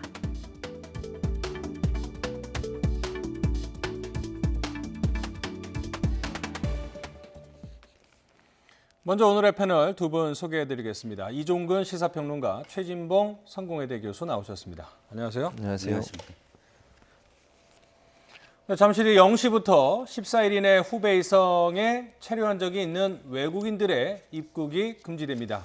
그동안 신중했던 정부 입국 금지 카드를 꺼내드렸는데요. 그만큼 상황이 심각하다 이렇게 봐야겠죠? 그렇게 볼 수밖에 없죠. 네. 지금 전 세계적으로 중국인들의 입국을 금지하는 그런 절차들이 지금 일어나고 있습니다. 미국이나 싱가포르 같은 경우는 전면적으로 지금 중국인들의 입국을 금지했고요. 네. 일본이나 우리나라 같은 경우에는 후베이성을 다녀온 적이 있는 2주 안에 이런 분들 같은 경우 입국을 금지하는 제한적 조치를 취했습니다. 아마 이제 일본이나 우리나라 같은 경우는 중국과의 교역 문제라든지 외교 문제 이런 문제를 고려한 것 같고요. 그러나 이제 이게 끝은 아닙니다. 지금 현재 상황에서는 이 정도로 제한 조치가 이루어졌지만 지금 정부가 4개에서 5개 정도의 성을 중국에 있는 성들을 더 제한 조치 범위 내에 집어넣는 방안을 검토하고 있고요.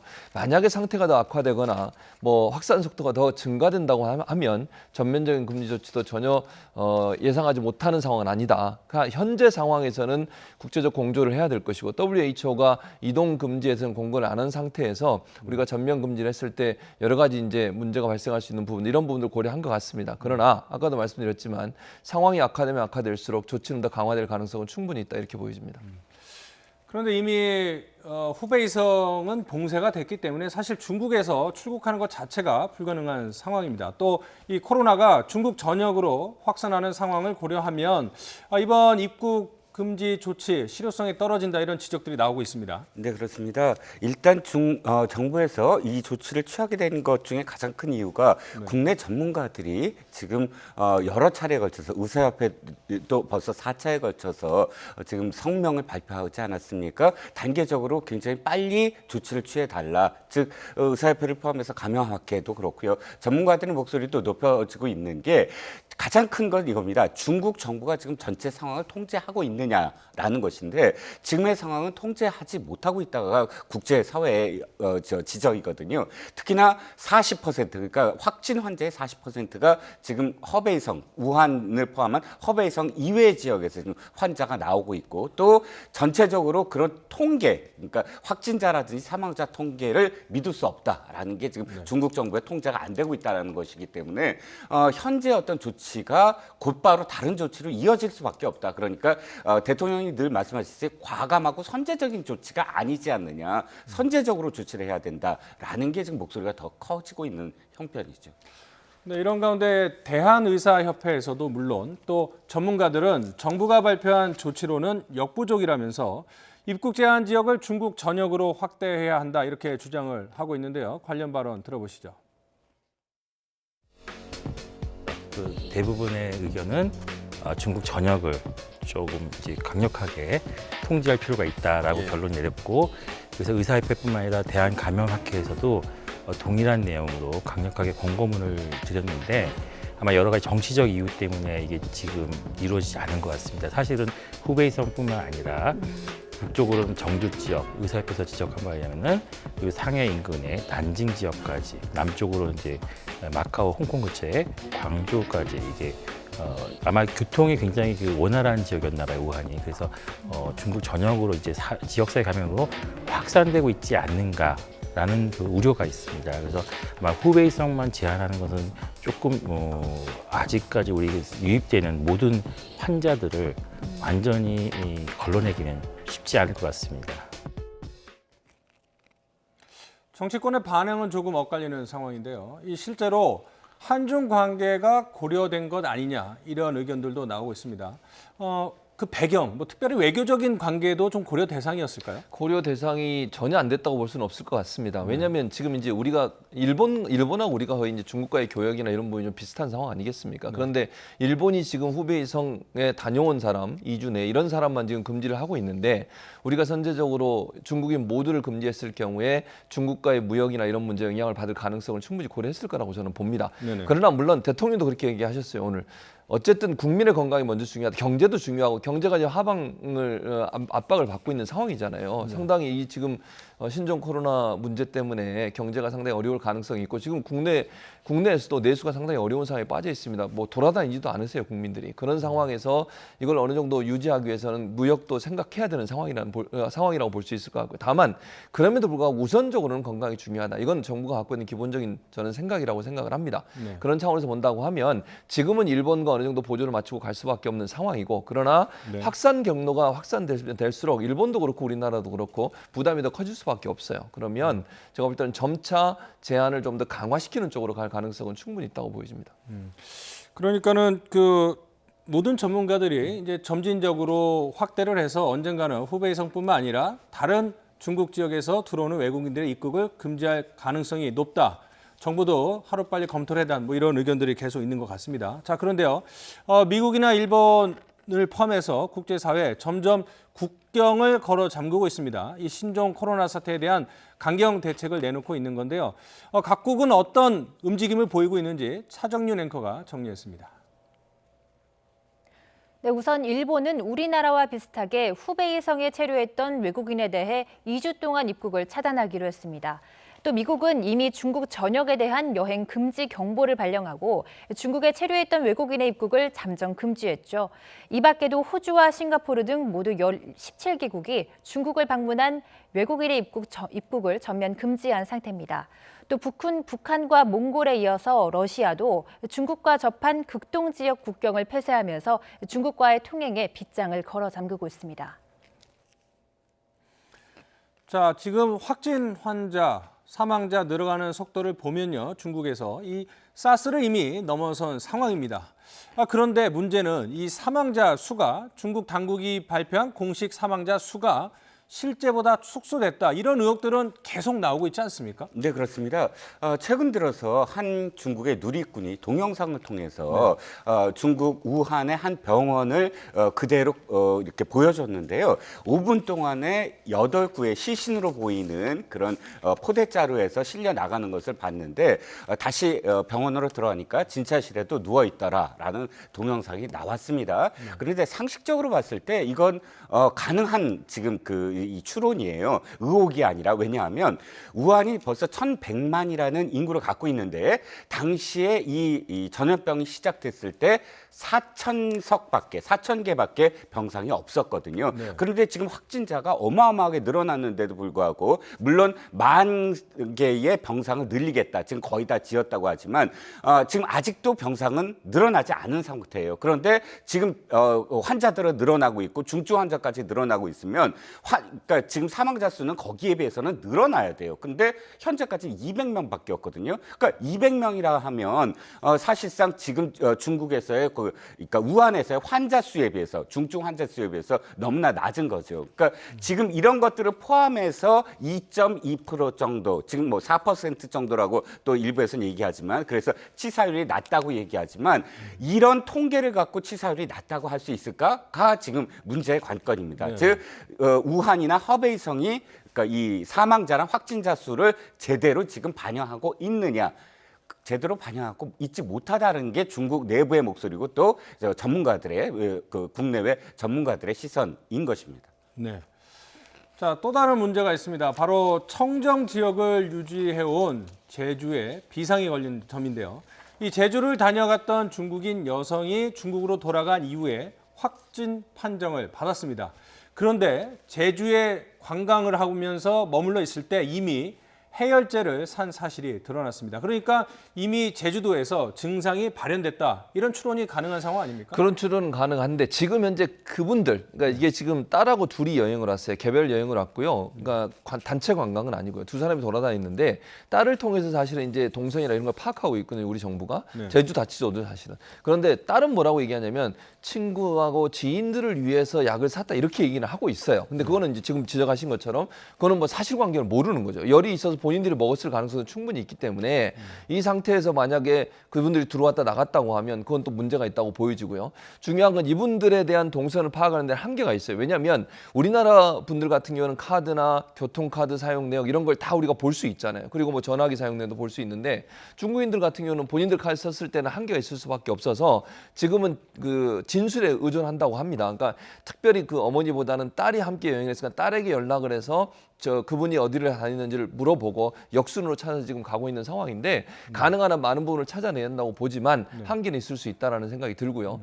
저분 같은 경우는 우리나라에서는 증상이 없다가 이제 중국 가가지고 증상이 나와서 이제 우리가 알게 된 거 아니겠습니까? 네. 그래서 이 부분을 제대로 파악하는 것이 중요하다. 안 그러면 제주 같은 경우에 이분이 갔는 지역 우리가 파악을 제대로 못했을 때는 이분과 접촉해서 혹시나 확진자나 아니면 유증상자로 발전할 가능성이 있는 분들도 존재할 수 있기 때문에 그 부분을 좀 더 면밀하게 살펴볼 필요가 있다는 생각이 듭니다. 네. 이제 동선 파악의 급선무다 이렇게 지적을 해주셨는데요. 현재까지 드러난 이 중국인 관광객의 제주도 관광 당시의 동선 한번 살펴보도록 하겠습니다. 제주도에는 지난달 21일 날 입국을 해서 호텔에 숙박을 했습니다. 이 5명은 이미 격리 조치가 됐죠. 그리고 22일부터 이제 뭐 우도나 성산 일출봉 같은 관광 단지, 관광지를 다녔고요. 이 면세점도 두 곳이나 방문을 했습니다.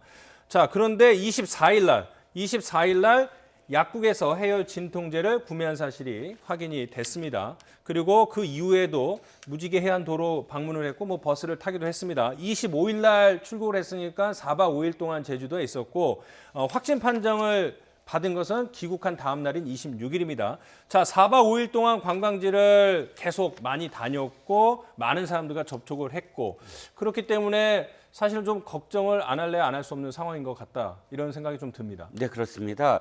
예를 들어서 호주의 경우 가장 먼저 아주 강력하게 봉쇄를 했거든요. 이유는 대륙이지만 섬이기 때문에 그렇습니다. 섬이라는 특수성 때문에 우리나라에서도 제주도가 전염병에 대해서 그 어느 지역보다 사실은 민감할 수밖에 없거든요. 그렇기 때문에 제주도에 이 중국인 확진 환자가 나왔다는 것 그리고 동선을 파악한다는 것 그것 자체가 제주도민들에게는 아주 가장 큰 지금 관심사입니다. 근데 보시다시피 일정을 쭉 보시면 일정이 나와 있는 거는 가장 큰 어떤 관광지 위주로만 돼 있어요. 그러니까 중국이나 제주도라는 곳이 CCTV가 있지만 CCTV가 큰 관광지에만 있지 그 중간중간 이동선상에서 CCTV가 있을 수는 없거든요. 그러니까 24일 날의 일정이 굉장히 자세하게 나온 건 24일 날 주로 제주 시내를 돌아다녔기 때문에 시내에서 어떤 CCTV가 가능하기도 하고 또 확실하게 그걸 정리할 수 있지만 22일부터 23일까지의 그 큰 굵직굵직한 관광지 위주로의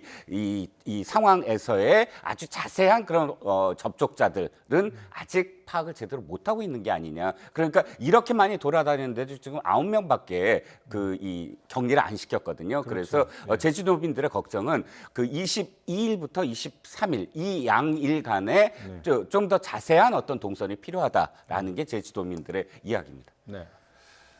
자, 그런데 반가운 소식도 있습니다. 이 질병관리본부가 우리나라 확진 환자 가운데 몇 명의 상태가 호전됐다. 그래서 퇴원을 검토 중이라고 밝혔는데요.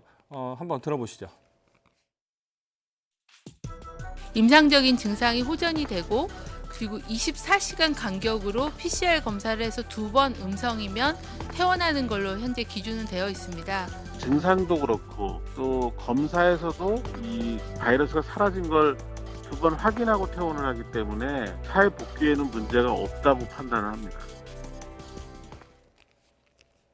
자, 그러니까 이제 백신이 없는 상태에서도 스스로의 면역력으로 이 확진 판정 이후에 이 코로나 바이러스를 극복을 해서 이제 완치 판정을 받게 되고, 완치 판정을 받더라도 어떤 기준을 통해서 좀 더 추가 검증을 한 다음에 퇴원 조치를 하는 거겠죠? 그렇습니다. 사실은 메리스 때도 이 기준으로 사실 퇴원 조치를 했었어요. 그러니까 이 기준으로 하면 문제가 없는 거는 의학적으로는 그렇게 문제가 없는 것 같습니다. 그럼에도 불구하고 이게 신종이잖아요. 신종. 한 번도 경험하지 못한 바이러스이기 때문에 감염 당국에서는 이 부분을 제대로 관리를 못했다. 혹시나 퇴원했는데 이분이 혹시나 다시 재발하거나 아니면 다른 사람에게 전파할 가능성이 있다고 하면 그건 더 큰 문제를 발생할 수밖에 없거든요. 그래서 신중에 신중을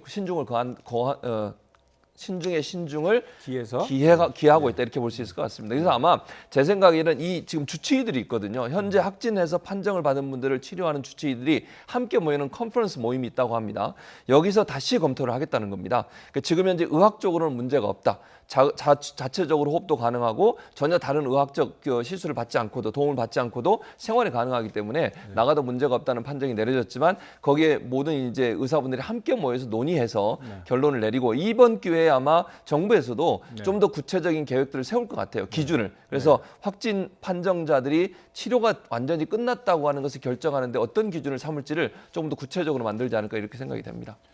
일단 지금 상황에서 다행스러운 것은 요 며칠 확진자들이 잇따랐는데 오늘 추가 확진자는 나오지 않았습니다. 그리고 확진자 중에서 완치 판정을 받고 사실상 퇴원을 앞둔 그런 분들도 있기 때문에 뭐 단정하기는 힘들지만 뭐 희망적인 부분도 분명히 있는 것 같다는 생각도 좀 듭니다. 네, 그렇습니다.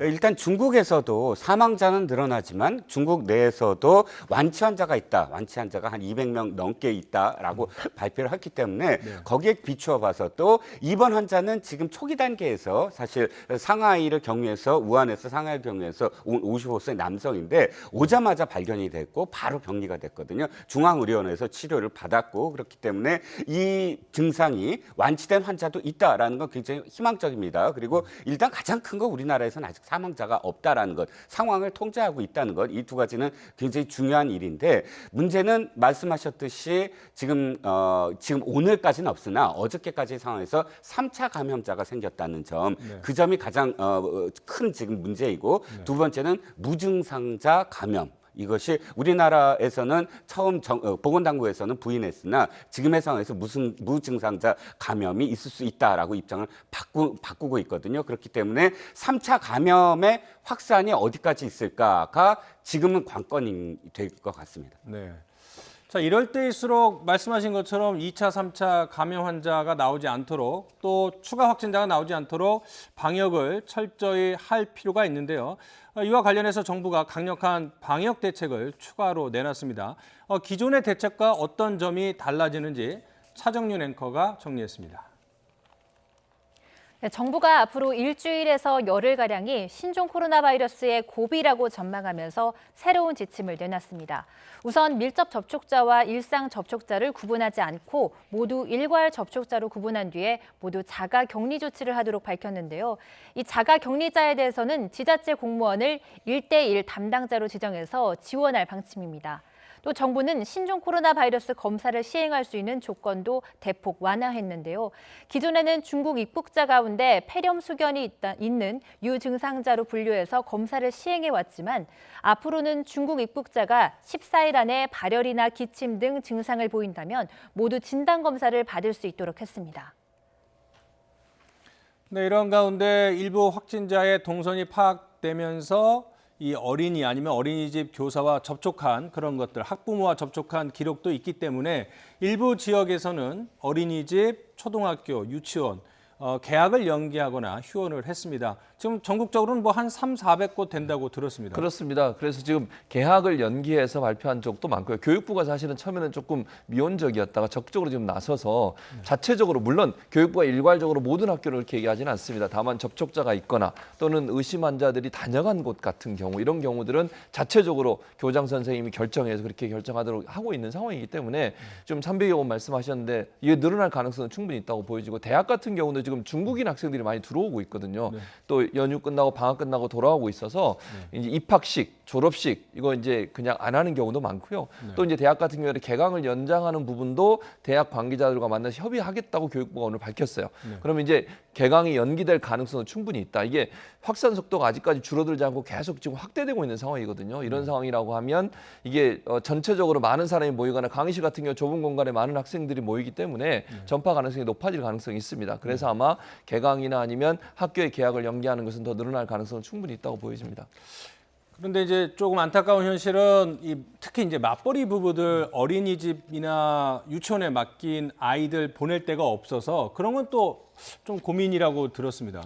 그런데 이제 메르스 때도 마찬가지였고요. 이렇게 그 격리돼 놨던 상황들이나 혹은 유치원이나 혹은 이제 초중등학교도 마찬가지지만 유아원 유치원이 가장 큰 문제일 것 같아요. 초등학교 저학년도 마찬가지고. 근데 현재는 지금 아까 교수님도 말씀하셨지만 전국적인 어떤 문제가 아니라 일단 확진 환자가 다녀간 곳 뭐 이런 곳들 위주로 해서 400곳인데 그중에서 유아원이 차지하는 어떤 비율이 적기 때문에 특별한 어떤 대책 지자체에서 아직 대책을 세우지는 않고 있는 것으로 보입니다. 그러나 이것이 이제 좀 더 확산이 되는 어떤 지역사회에 번져서 좀 더 확산이 된다면 그거야말로 교육부에서 어떻게든 대책을 세워야 되지 않을까 싶습니다. 네.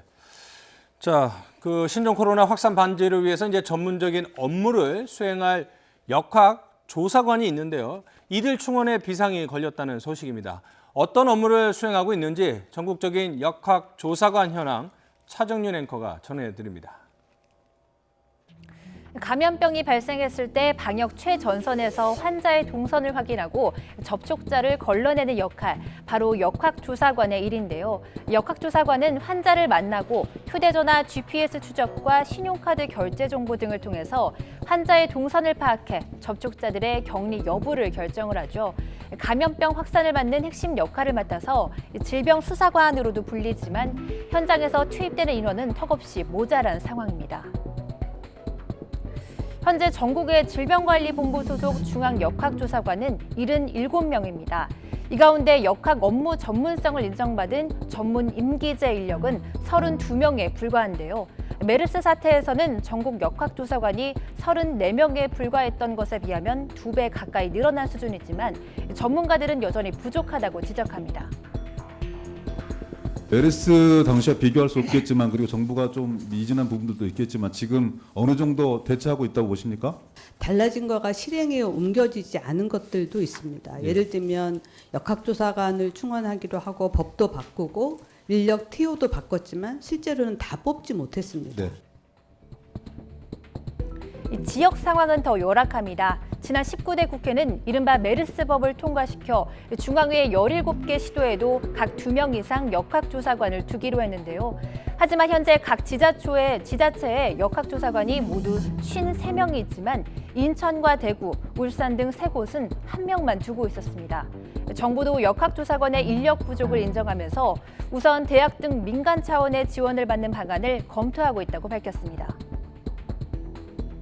중앙과 지방이 적절하게 좀 업무를 나눠야 중앙이 그 역학조사를 하기가 가능할 거라고 생각해서 민간의 지원을 받아서 진행하는 그런 방식으로 확대를 할 계획을 가지고 있습니다. 앞으로 확진 환자가 늘어나게 된다면 인력 부족 현상은 더 심화될 수밖에 없습니다. 역학조사관은 2년간 교육을 받고 일을 배워야 하는 만큼 짧은 시간 안에 대체 인력을 구하기도 쉽지 않은데요. 각 지자체에선 여전히 충원 목소리가 높은 만큼 국가 차원에서 역학조사관과 검역 전문 인력 양성에 나서야 한다는 지적도 나옵니다. 네, 상황이 뭐 이런 그 상황에서요. 지하철역에서는 이 승객들이 무료로 마스크를 이용할 수 있도록 마스크를 갖다 놓고 또 손 세정제를 갖다 놓았다고 합니다. 그런데 뭐 얼마 지나지 않아서 마스크가 순식간에 사라지고 심지어 세정제도 없어진 곳도 있다고 하더라고요. 그러니까요. 예. 지금 뭐 1000개를 갖다는 30분 만에 없어졌답니다. 네. 시민 의식이 필요합니다. 네. 정말 우리 국민들 이해는 합니다. 한편 그러나 이렇게 하면 네. 다른 사람들한테 피해를 주는 부분이거든요. 그래서 절대로 그런 행동하지 않으셨으면 좋겠어요. 1인 1개입니다. 네. 가셔서 필요하시면 하나를 가져가는 거. 버스나 지하철에 다 비치가 돼 있는데 이게 한 분이 너무 많이 가져가 버리시면 다른 분들이 사용을 못 하시잖아요. 지금 잘 아시는 것처럼 마스크가 엄청나게 동이 나가지고 가격도 올라가고 있어요. 그래서 이제 지자체나 정부가 갖고 있는 걸 지금 조금씩 나눠드리고 있는데 이렇게 한 분이 오셔서 너무 많이 가져가시면 안 된다는 거 다 아실 겁니다. 행동으로 옮겨주시기 바라고요. 지금 손선생님 같은 경우도 서울시청 1층에 있는 것도 가져가셨대요. 통째로. 좀 삼가해 주셨으면 좋겠습니다. 그래서 지금 고육책이 뭔지 아십니까? 영문이 나눠주는 방안을 검토하고 있어요. 이제는 자발적으로 가져가시지 않고 오시면 한 분씩 이렇게 나눠드리는 방안 또는 안 되면 세정대 같은 건 밑에다 접착제를 붙이든 아니면 열쇠로 잠가놓든 이래야 되는 상황이 되지 않겠습니까? 이게 얼마나 부끄러운 현실입니까? 국민 여러분들 좀 잘 남을 배려하는 마음을 좀 가졌으면 좋겠습니다. 어려울수록 서로가 서로를 배려하는 마음을 갖는 게 필요하지 않겠나 이런 생각이 듭니다. 알겠습니다. 자, 이 화면에 보이는 인물 조원태 한진그룹 회장입니다. 우한으로 이제 전세기를 보냈을 때 탑승을 했었죠. 그런데 이 탑승을 두고서 뒷말이 나오고 있습니다. 중국 우한의 우리 영사가 SNS를 통해서 공개한 글 때문인데요. 진정성 논란까지 나오고 있어요. 본인에서는 좋은 취지로 간 것 같은데 부정적인 의견도 있더군요. 네, 그렇습니다. 일단 두 번째로 불거진 것이 아까 말씀하셨듯이 우한 영사가 글을 올렸습니다. 네. 어떤 글을 올렸냐 하면 일단 눈물이 났다. 그러니까 자신도 이 부인과 그다음에 아이들을 떠나보내고 또 우한 교민들을 전부 다 떠나보내고 난 다음에 사실 우한이라는 지역 완전히 봉쇄되지 않았습니까? 그 봉쇄된 지역에서 국가와 또 남한 교민들, 자국민을 보호하기 위해서 남은 심정, 그 심정은 굉장히 사실 울림이 있지 않습니까? 근데 거기에 덧붙여서 사실 허리가 아픈 분이 한 분 계셨나 봐요. 그래서 허리가 아파서 앉아있기 힘든 분한테 비즈니스석을 드리려고 했는데 못 드렸습니다. 결과적으로는 그 글의 내용상으로는. 그런데 알고 보니까 조원태 회장이 이분 말로는 두 비서관과 함께 비즈니스석에 있었지 않았느냐. 그 자리만 없었으면 그분이 앉을 수 있었지 않았느냐라는 글을 올렸습니다. 그런데 이제 대한항공 측에서는 조 회장이 내리지도 않은 것은 원래 그러니까 이 비행기 내에서 교민들을 안내하기 위해서였고 또 비서를 동행하지 않았다라고 이제 해명을 했고요. 곧바로 이어서 그 영사는 사과의 글을 올렸습니다. 이 글은 자기가 그냥 바깥으로 보도될 줄은 몰랐다. 이런 사과 글을 올렸는데 진정성 여부는 저는 이렇게 생각합니다. 어쨌든 조원태 회장이 이런 행동을 한 것이 3월 말에 있는 임시주총 때의 어떤 그런 그 가족들의 어떤 지분 다툼 거기에 대해서 사실 좋은 이미지를 먼저 보이려고 한 게 아니냐라는 목소리가 있습니다. 그러면 진정성은 앞으로 이 조 회장이 이런 태도를 끊임없이 회장으로서 보인다면 그 진정성을 나중에라도 이렇게 인정해 줄 수 있지만 현재로서는 비판을 받아야죠. 왜? 그 전에 이런 행동이 없었기 때문에. 근데 애초에는 우한에 왜 간 거죠, 그러면?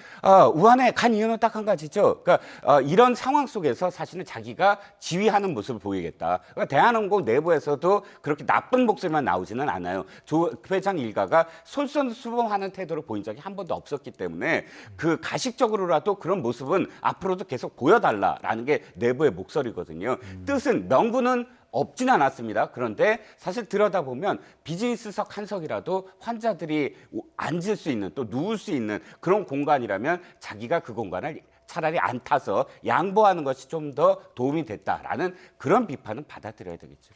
알겠습니다.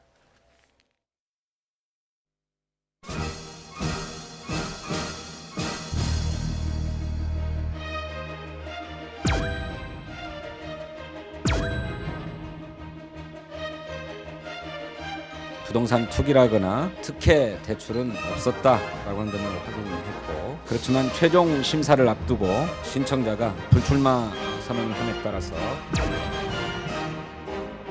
정말 제가 울산 지방선거에 개입했다고 입증할 수 있습니까?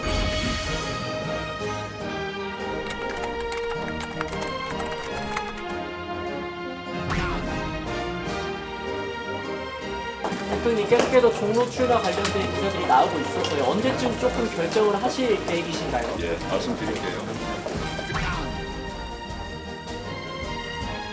박근혜 대통령께 정말 죄송합니다. 저를 용서해 주십시오.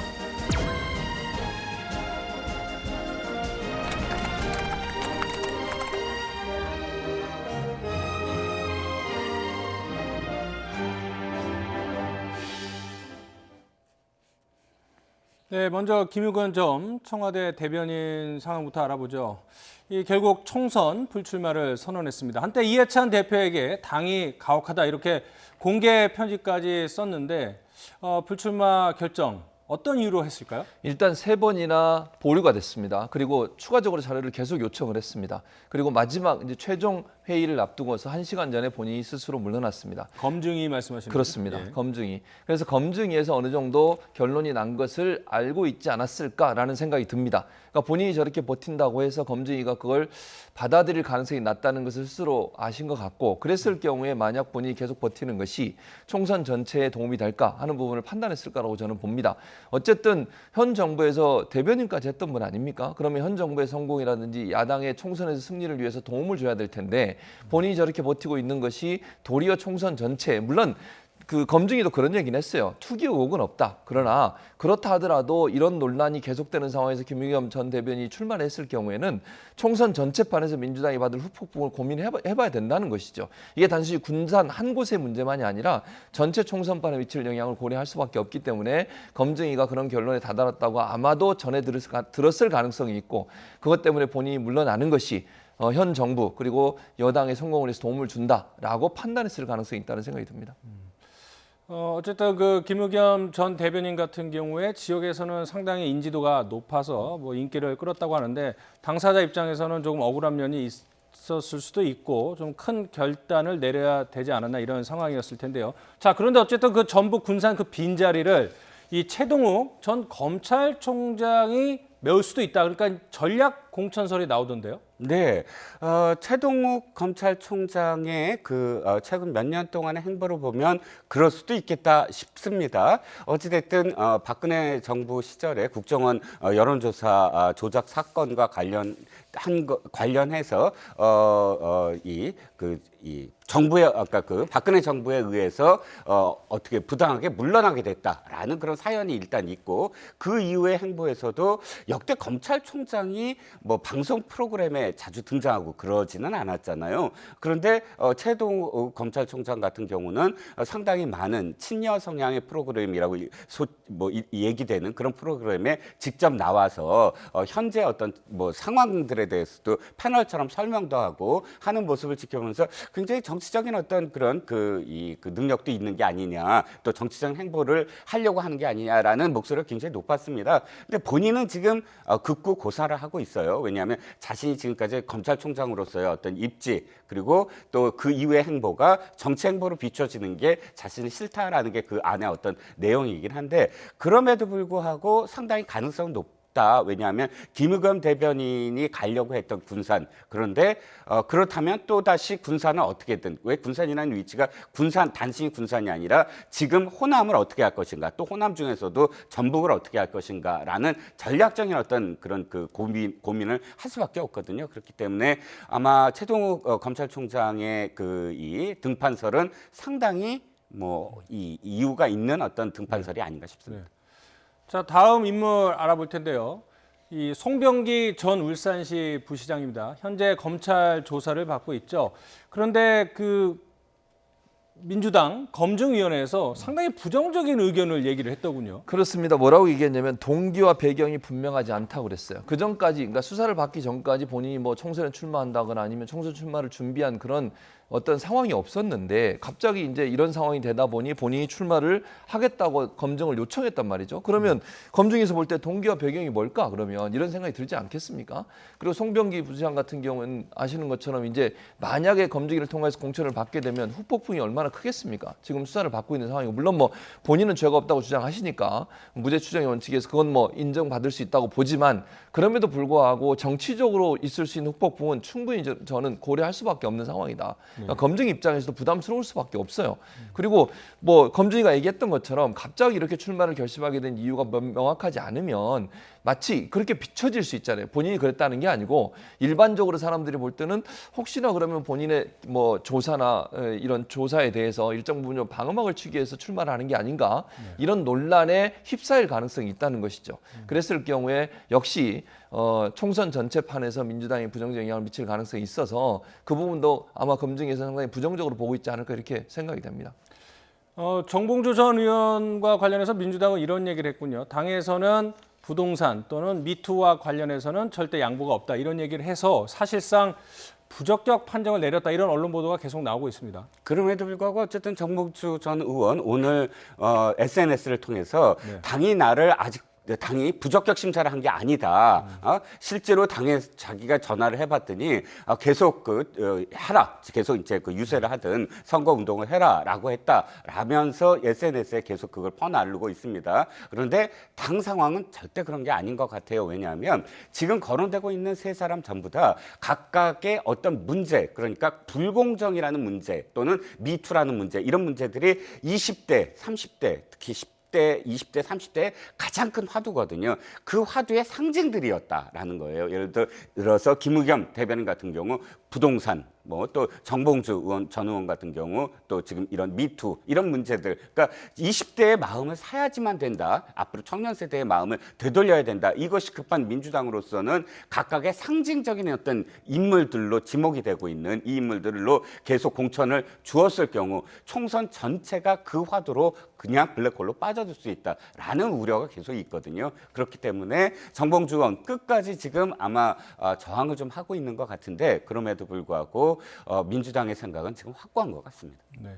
그러니까 정봉주 전 의원이 명예훼손 혐의로 재판에 넘겨졌는데 1심에서 무죄를 선고받았습니다. 하지만 당이 바라보는 정봉주 전 의원에 대한 어떤 시각은 조금 부정적인 게 아닌가. 지금 언론 보도를 종합해보면 그런 상황인 것 같습니다. 자, 다음 인물 한번 살펴볼까요? 바로 임종석 전 대통령 비서실장인데 불출마를 선언을 했습니다. 하지만은 당내에서는 그 호남 지역 선대 본부장을 맡아라 이런 요청을 할 계획이다 보도가 나왔습니다. 그렇습니다. 본인이 호남 출신이에요. 또 임종석 실장이 전 실장이 그런 차원에서 본다면 원래 정로에 출마하려다가 여러 가지 사정 때문에 출마를 접었고 그리고 나서 불출마를 선언을 했죠. 그리고 현실 정치, 제도 정치에서 일정 부분 좀 떨어져 있겠다고 얘기했지만 당의 입장에서 봤을 때 임종석 전 실장이 갖고 있는 상징적이나 이미지나 아니면 어떤 지지율 같은 걸 봤을 경우에는 상당히 중요한 자산일 수밖에 없다는 것이죠. 특히 호남 지역에서 임종석 전 실장이 갖고 있는 어떤 인지도면은 다른 지역보다도 훨씬 더 무게감이 있다고 보여집니다.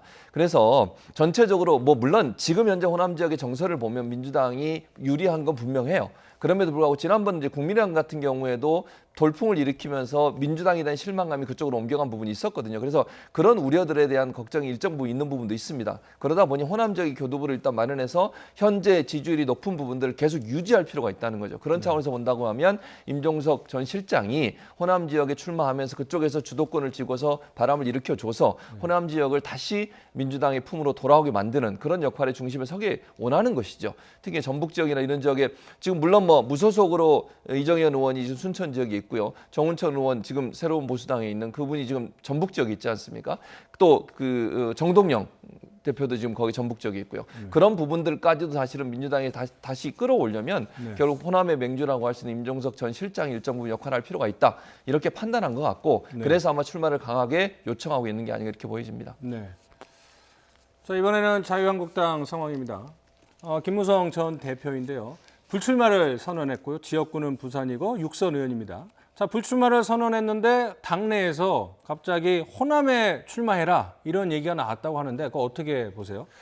일단 지금 굉장히 비판적인 목소리가 높습니다. 왜냐하면 불출마 선언이라는 건 어차피 지금 전체 의원의 50% 정도 현역 의원을 물갈이를 하겠다라고 처음부터 선언을 했었어요. 황교안 대표가. 지금 이제 다시 30%다 50%다 얘기는 나오고 있지만 그럼에도 불구하고 TK 지역이나 PK 지역에서 중진 의원들을 중심으로 해서 불출마 선언을 요구를 했고 왜냐하면 그분들이 불출마 선언을 함으로써 나머지 재선이나 초선 의원들까지 불출마를 또 이끌어낼 수 있는 그런 기폭자가 될 수가 있거든요. 그런 의미에서 김무성 의원의 불출마 선언은 굉장히 의미가 있다. 왜냐하면 사실 김무성 의원은 탄핵을 찬성했다, 반대했다 이 속에서의 탄핵의 강을 건너야 된다라는 세 가지 조건 중에 하나, 그 탄핵이라는 화두 속에서 불출마 선언을 하면서 그 강을 건널 수 있게 만드는 그런 역할도 할 수 있었거든요. 그런데 또다시 그것을 살려서 어느 지역에 간다. 그것이 어느 지역일지언정 그렇다면 불출마 선언의 진정성이 일단 떨어지잖아요. 그래서 이 비판의 목소리가 첫 번째고, 두 번째는 호남에 전혀 뭐 이렇게 연고가 없진 않습니다. 지금 자막에 나오듯이 원래 그 전남방직이라는 이 부친이 했던 아주 호남에서는 아예 전통적인 그런 굉장히 큰 뿌리 깊은 기업이죠. 근데 그 기업을 했다는 이유만으로 지금 다시 호남에 가서 어떤 캐치프레이즈로, 그러니까 이게 하나의 어떤 이 멘트가 돼야 돼요. 메시지가 돼야 돼요. 김무성 의원을 호남에 보냄으로써 호남 유권자들한테 메시지가 전달이 돼야 되는데 그 메시지가 무엇이냐는 거예요. 단지 전남방직의 아들 때문에. 그러니까 앞뒤가 좀 안 맞는다는 거예요. 여러 가지로. 저는 그래서 안에 있는 어떤 비판의 목소리가 상당히 이유가 있다고 봅니다. 그 메시지가 전혀 지금은 읽히지 않는다, 뭐 이렇게 했는데 불출마를 선언했지만 어쨌든 간에 당대표까지 지낸 중진 의원을 호남에 보내서 뭐 호남에 대해서 포기하지 않았다, 뭐 이런 메시지를 주려고 하는 건 아니었을까요? 근데 그렇게 한다고 해서 과연 그게 먹힐까요? 저는 의문이라는 생각이 듭니다. 그러니까 전남방직의 아들이라는 부분도 물론 거기서 전남방직을 만드신 창업주가 본인의 선친이세요. 그건 그거고, 그렇다고 해서 그분이 돈을 벌어서 그럼 호남에서 여러 가지 역할을 하셨냐 하는 부분은 또 논란이 될 수 있는 부분이라는 생각이 듭니다. 그리고 김무성 의원 입장에서 저렇게 가라고 하는 것은 어찌 보면 가서 장렬하게 전사하라 이런 의도로도 들려질 수 있는 거 아니겠어요?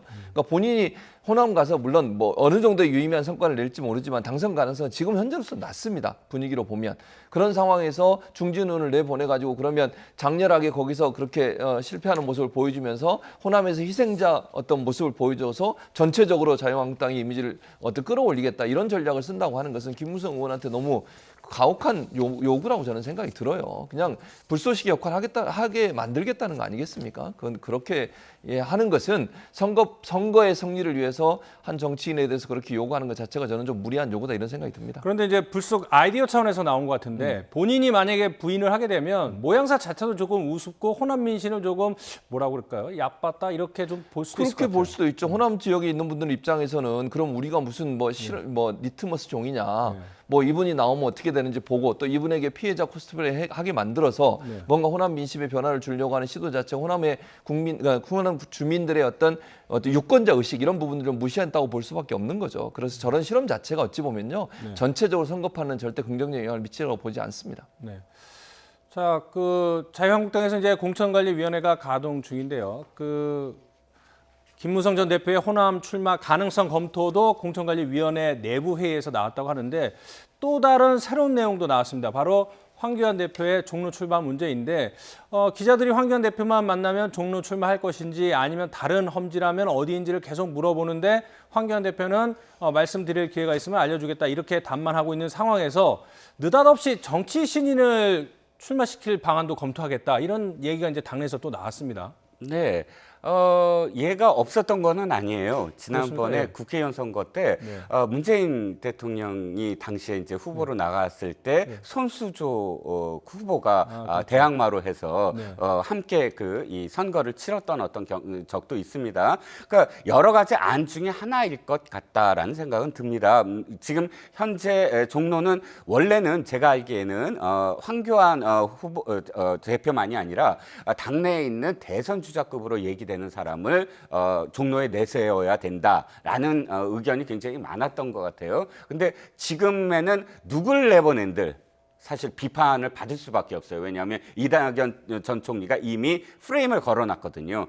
대선 주자급끼리 만나자라는 프레임을 걸어놨기 때문에 황 대표가 아닌 누가 가더라도 사실은 급이 아닌 사람을 입으로 냈다라는 비판을 받을 수밖에 없거든요. 그러니까 어차피 늦은 상황 속에서는 전체를 봐야 된다라는 게 한국당의 어떤 입장인 것 같습니다. 종로 한 군데가 중요한 게 아니라 강북에서 중심이 되는 곳이 종로만이 아니라 다른 곳도 있다. 그리고 또 강북만이 아니라 전체 수도권을 어떻게 전략적으로 벨트화할 것인가, 그런 어떤 구도가 짜여졌을 때 딱 종로에 답이 나오는 것이지 종로부터 판단을 해서 전체를 그릴 수는 없다라는 게 지금 한국당 공관위의 입장인 것 같습니다. 그러니까 지금 말씀하신 거는 이제 20대 여성이었죠. 손수조 후보를 문재인 당시 후보 지역구 부산 사상에 이제 대항마로 내놨다는 걸 말씀하시는 것 같은데. 네네. 물론 전체 판으로 봐서 이제는 뭐 젊은 여성을 내보낼 수도 있고 대항마를 내보낼 수 있지만 종로는 정치 1번지라는 좀 상징성이 있지 않습니까? 그리고 그렇게 내보낸다고 하는 게 한교안 대표가 그 지역을 자꾸 회피하고 도망간 듯한 인식을 심어줄 수 있어요. 그게 문제라는 거죠. 그러니까 어떤 사람을 내보내든 비판이 있을 수밖에 없다는데 동의해요. 그러면 황교안 대표에 대해서 당 내에서도 일부 의원들, 중진 의원들은 나가라고 얘기하고 있어요. 뭐 혹시 지더라도 싸우는 모습을 보여주는 게 필요하다고 얘기하는데 황교안 대표는 자꾸 우유부단하게 결정을 못 하시고 다른 부분을 자꾸 검토하고 계시잖아요. 비례대표 출마까지도 언급하시면서 그런 모습이 당에서 보일 때도 그렇고 외부에서 볼 때도 그렇고 황교안 대표의 정치나 지도력에 대해 상당히 여러 가지로 부정적인 영향을 미칠 가능성이 저는 있다고 봅니다. 그런 차원에서 본다고 하면 황교안 대표가 안 나가시니까 신인을 보낸다? 그 말은 결국 종로를 포기하면서 뭔가 좀 싸움을 붙인다는 제 말의 의미는 무슨 말이냐면 이낙연 총리를 자꾸 공격하면서 이미지 깎아내리는 정책을 얘기하는 정도로 가겠다는 거 아니겠습니까? 그게 과연 국민들한테 어떻게 비춰질지를 고민해 보셔야 돼요. 자유한국당 입장에서는. 그러니까 피하지 않고 정면 돌파하는 게 필요한 상황에서 정면 돌파를 선택하지 않고 피하면서 다른 방법을 통해서 그냥 지는 지역구에서 포기하고 들어가는 모습을 보여주는 것이 과연 자유한국당이 제1야당으로서의 경쟁력 있는 정당이냐 하는 부분을 증명해내는 데는 한계가 있지 않겠나는 생각이 듭니다. 자, 시청자 여러분, 이 인물 기억나십니까? 이 박근혜 정권 시절 초대 국무총리를 지냈던 정홍원 전 총리입니다. 그런데 문 대통령을 향해서 강도 높은 비판을 쏟아냈습니다. 먼저 발언 들어보시죠. 국민의 한 사람으로서 참고 견딜 수 없는 현실을 목도하면서 비통한 심정으로 국정의 최고 책임자인 대통령께 공개 질의를 보내는 바입니다. 무엇보다 첫째는 거짓말이 된 대통령의 취임사입니다. 문재인 대통령은 취임사에서 많은 국민들에게 솔깃한 말로 기대를 갖게 하였으나 모두가 헛이 되고 말았습니다. 반자유민주주의적이고 반헌법적인 사상이 소신이라면 대한민국 대통령으로서 자격이 없으므로 그 직에서 당연히 물러나야 하는 것이 도리라고 보는데 자진 사퇴할 용의가 없는지 밝히십시오. 근데 혹시 이 영상 왜 만들어졌는지 혹시 아시나요? 뭐 한국당 총선 지원을 위해서 제작한 영상이지 아니면 개인적으로 진짜 대통령에게 하고 싶은 이야기가 있는지 혹시 아시나요? 한국당이 공식적으로 만든 것은 아닌 것으로 저는 압니다. 한국당에서 만들었다거나 혹은 또 유튜브에 올렸다거나 지금 저도 오늘 유튜브에서 봤거든요. 유튜브에서 받았고 이것이 굉장히 많이 퍼날라지고 있습니다. 그런데 보니까 개인적인 어떤 메시지로 저는 받았어요. 그러니까 한국당에 어떤 이름이 걸려 있거나 혹은 한국당에서 제작하는 어떤 코너들이 있거든요. 그 코너에서 지금 보지를 않았기 때문에 확실하진 않지만 저는 개인 메시지라고 보고요. 또 그렇게 지금 받아서 많이 퍼날라지고 있는데 여러 대목이 나오지만 어쨌든 전 총리의 말 중에 동의하는 부분, 동의하지 않는 부분이 분명히 있습니다. 그런데 가장 크게 동의하는 부분은 통합과 관련된 메시지입니다. 처음에 이제 문 대통령이 시작을 하셨을 때 자신을 지지하지 않는 사람의 목소리도 담아서 대통령으로서 통합하는 그런 정치를 펴겠다라는 처음의 어떤 뜻, 그런 뜻이 지금 현실화되고 있느냐라는 그 질문이 포함되어 있거든요. 근데 지난 9월에 조국 사태를 한 수개월간, 거의 한 5개월에서 6개월간 거치면서 특히나 신년사에서 마음의 고초를 언급을 하시고 그런 애틋함을 표현하셨는데 그게 굉장히 좀 사적인 어떤 부분 아니었느냐, 대통령으로서 사사로운 어떤 감정 아니겠느냐, 그리고 그런 부분을 굉장히 불편하게 생각하는 또 일부 국민들의 어떤 목소리가 10월 3일 개천절을 포함해서 강원에 나왔다면 그런 자신을 지지하지 않는 사람들의 목소리도 사실은 귀담아서 또 거기에 대한 배려도 있어야 되는 거 아니냐, 이 부분과 관련해서는 울림이 좀 있었다고 봅니다. 이제 반대 입장을 얘기해 볼게요. 그러니까 지금 저는 물론 이종근 평론가 말씀하신 부분에 동의하지 않지만 그건 그렇다고 치고 이 정홍원 전 총리가 했던 말에 진짜 제일 화가 나고 정말 비통한 마음이, 본인은 비통한, 저도 비통한 마음이 들었어요. 호주머니에 돈 한 푼 들어간 흔적이 없는 박근혜 전 대통령을 법정에 세우고 헌법재판소의 결과 나온 거를 대통령이 보복했다고 얘기했어요. 그게 보복입니까? 그리고 박근혜 전 대통령이 장신 호주머니에 돈 한 푼 안 들어갔다는 주장은 광화문에서 극우적인 세력들이 맨날 모여서 하시는 말씀이에요. 제3자 뇌물죄나 최순실이라고 하는 사람과 최성원이죠. 지금 이름 바꿔서 그 사람과 공모해서 여러 가지 범죄가 있어서 지금 헌법재판소 법적인 과정을 걸쳐서 처벌받고 있는 겁니다. 그걸 아무런 죄가 없다는 식으로 얘기하시고 그게 보복이라고 얘기해버리면 그럼 우리나라 많은 법관들이 이렇게 법의 판결을 내리고 헌법재판소가 내린 그 탄핵의 결정이 잘못됐다는 얘기입니까? 국무총리까지 하신 분이고 전직 검사십니다. 그런 분이 저렇게 법을 무시하는 행동과 말을 하시는 것은 저는 타당하지 않다고 봅니다. 비판을 할 수 있지만 그 비판의 정도와 방향이 올바라야 되는 것이죠. 전직 국무총리라는 분이 저렇게 얘기하시는 것은 상당히 본인 전체의 말씀에 이 신뢰도를 떨어뜨리는 요소로 작용할 수밖에 없는 요소라는 생각이 듭니다. 그러니까 뭐 다른 정권 인물이긴 하나 전 국무총리로서의 품격에는 어울리지 않는 행동이었다 이런 지적이셨는데 박근혜 전 대통령에 대해서 이제 옹호를 했는데 박근혜 전 대통령 생각하면서 울며 불출마 선언을 한 인물이죠. 바로 자유한국당 한성규 의원인데 자유한국당이 비례위성 정당으로 만든 미래한국당의 대표를 맡기로 했다고 합니다. 한성규 의원이 대표를 맡는다는 게 어떤 의미인가요? 일단 미래한국당을 어떻게 할 것이냐라는 논란이 굉장히 많지 않았습니까? 네. 미래한국당의 원래는 어떻게 말이 나왔냐면 황교안 대표를 보내겠다. 라는 이야기도 나왔습니다. 그런데 일단 결론을 한교안 대표 대신 이제 한성규 의원을 보냄으로써 이 미래한국당의 어떤 그림을 그리겠다라고 시작하는 어떤 단계라고 볼 수가 있을 것 같습니다. 네. 자, 다른 불출마 의원들도 미래한국당으로 보낸다. 뭐 이런 계획인데 그 불출마 선언의 취지가 훼손되지 않을지 아마 당사자들 중에서는 받아들이는 사람도 있겠지만 자신의 불출마 취지가 훼손될까를 우려해서 받아들이지 않을 의원들도 나오지 않을까 저는 이렇게 조심스럽게 예측을 해보는데요. 자유한국당이 총선 앞두고 여러 가지 고민이 있는데 미래한국당의 미래는 어떻게 될 것인지 조금 더 지켜봐야 될 것 같습니다. 오늘 나이트 포커스 최진봉 성공회대 교수, 이종근 시사평론가와 함께했습니다. 고맙습니다.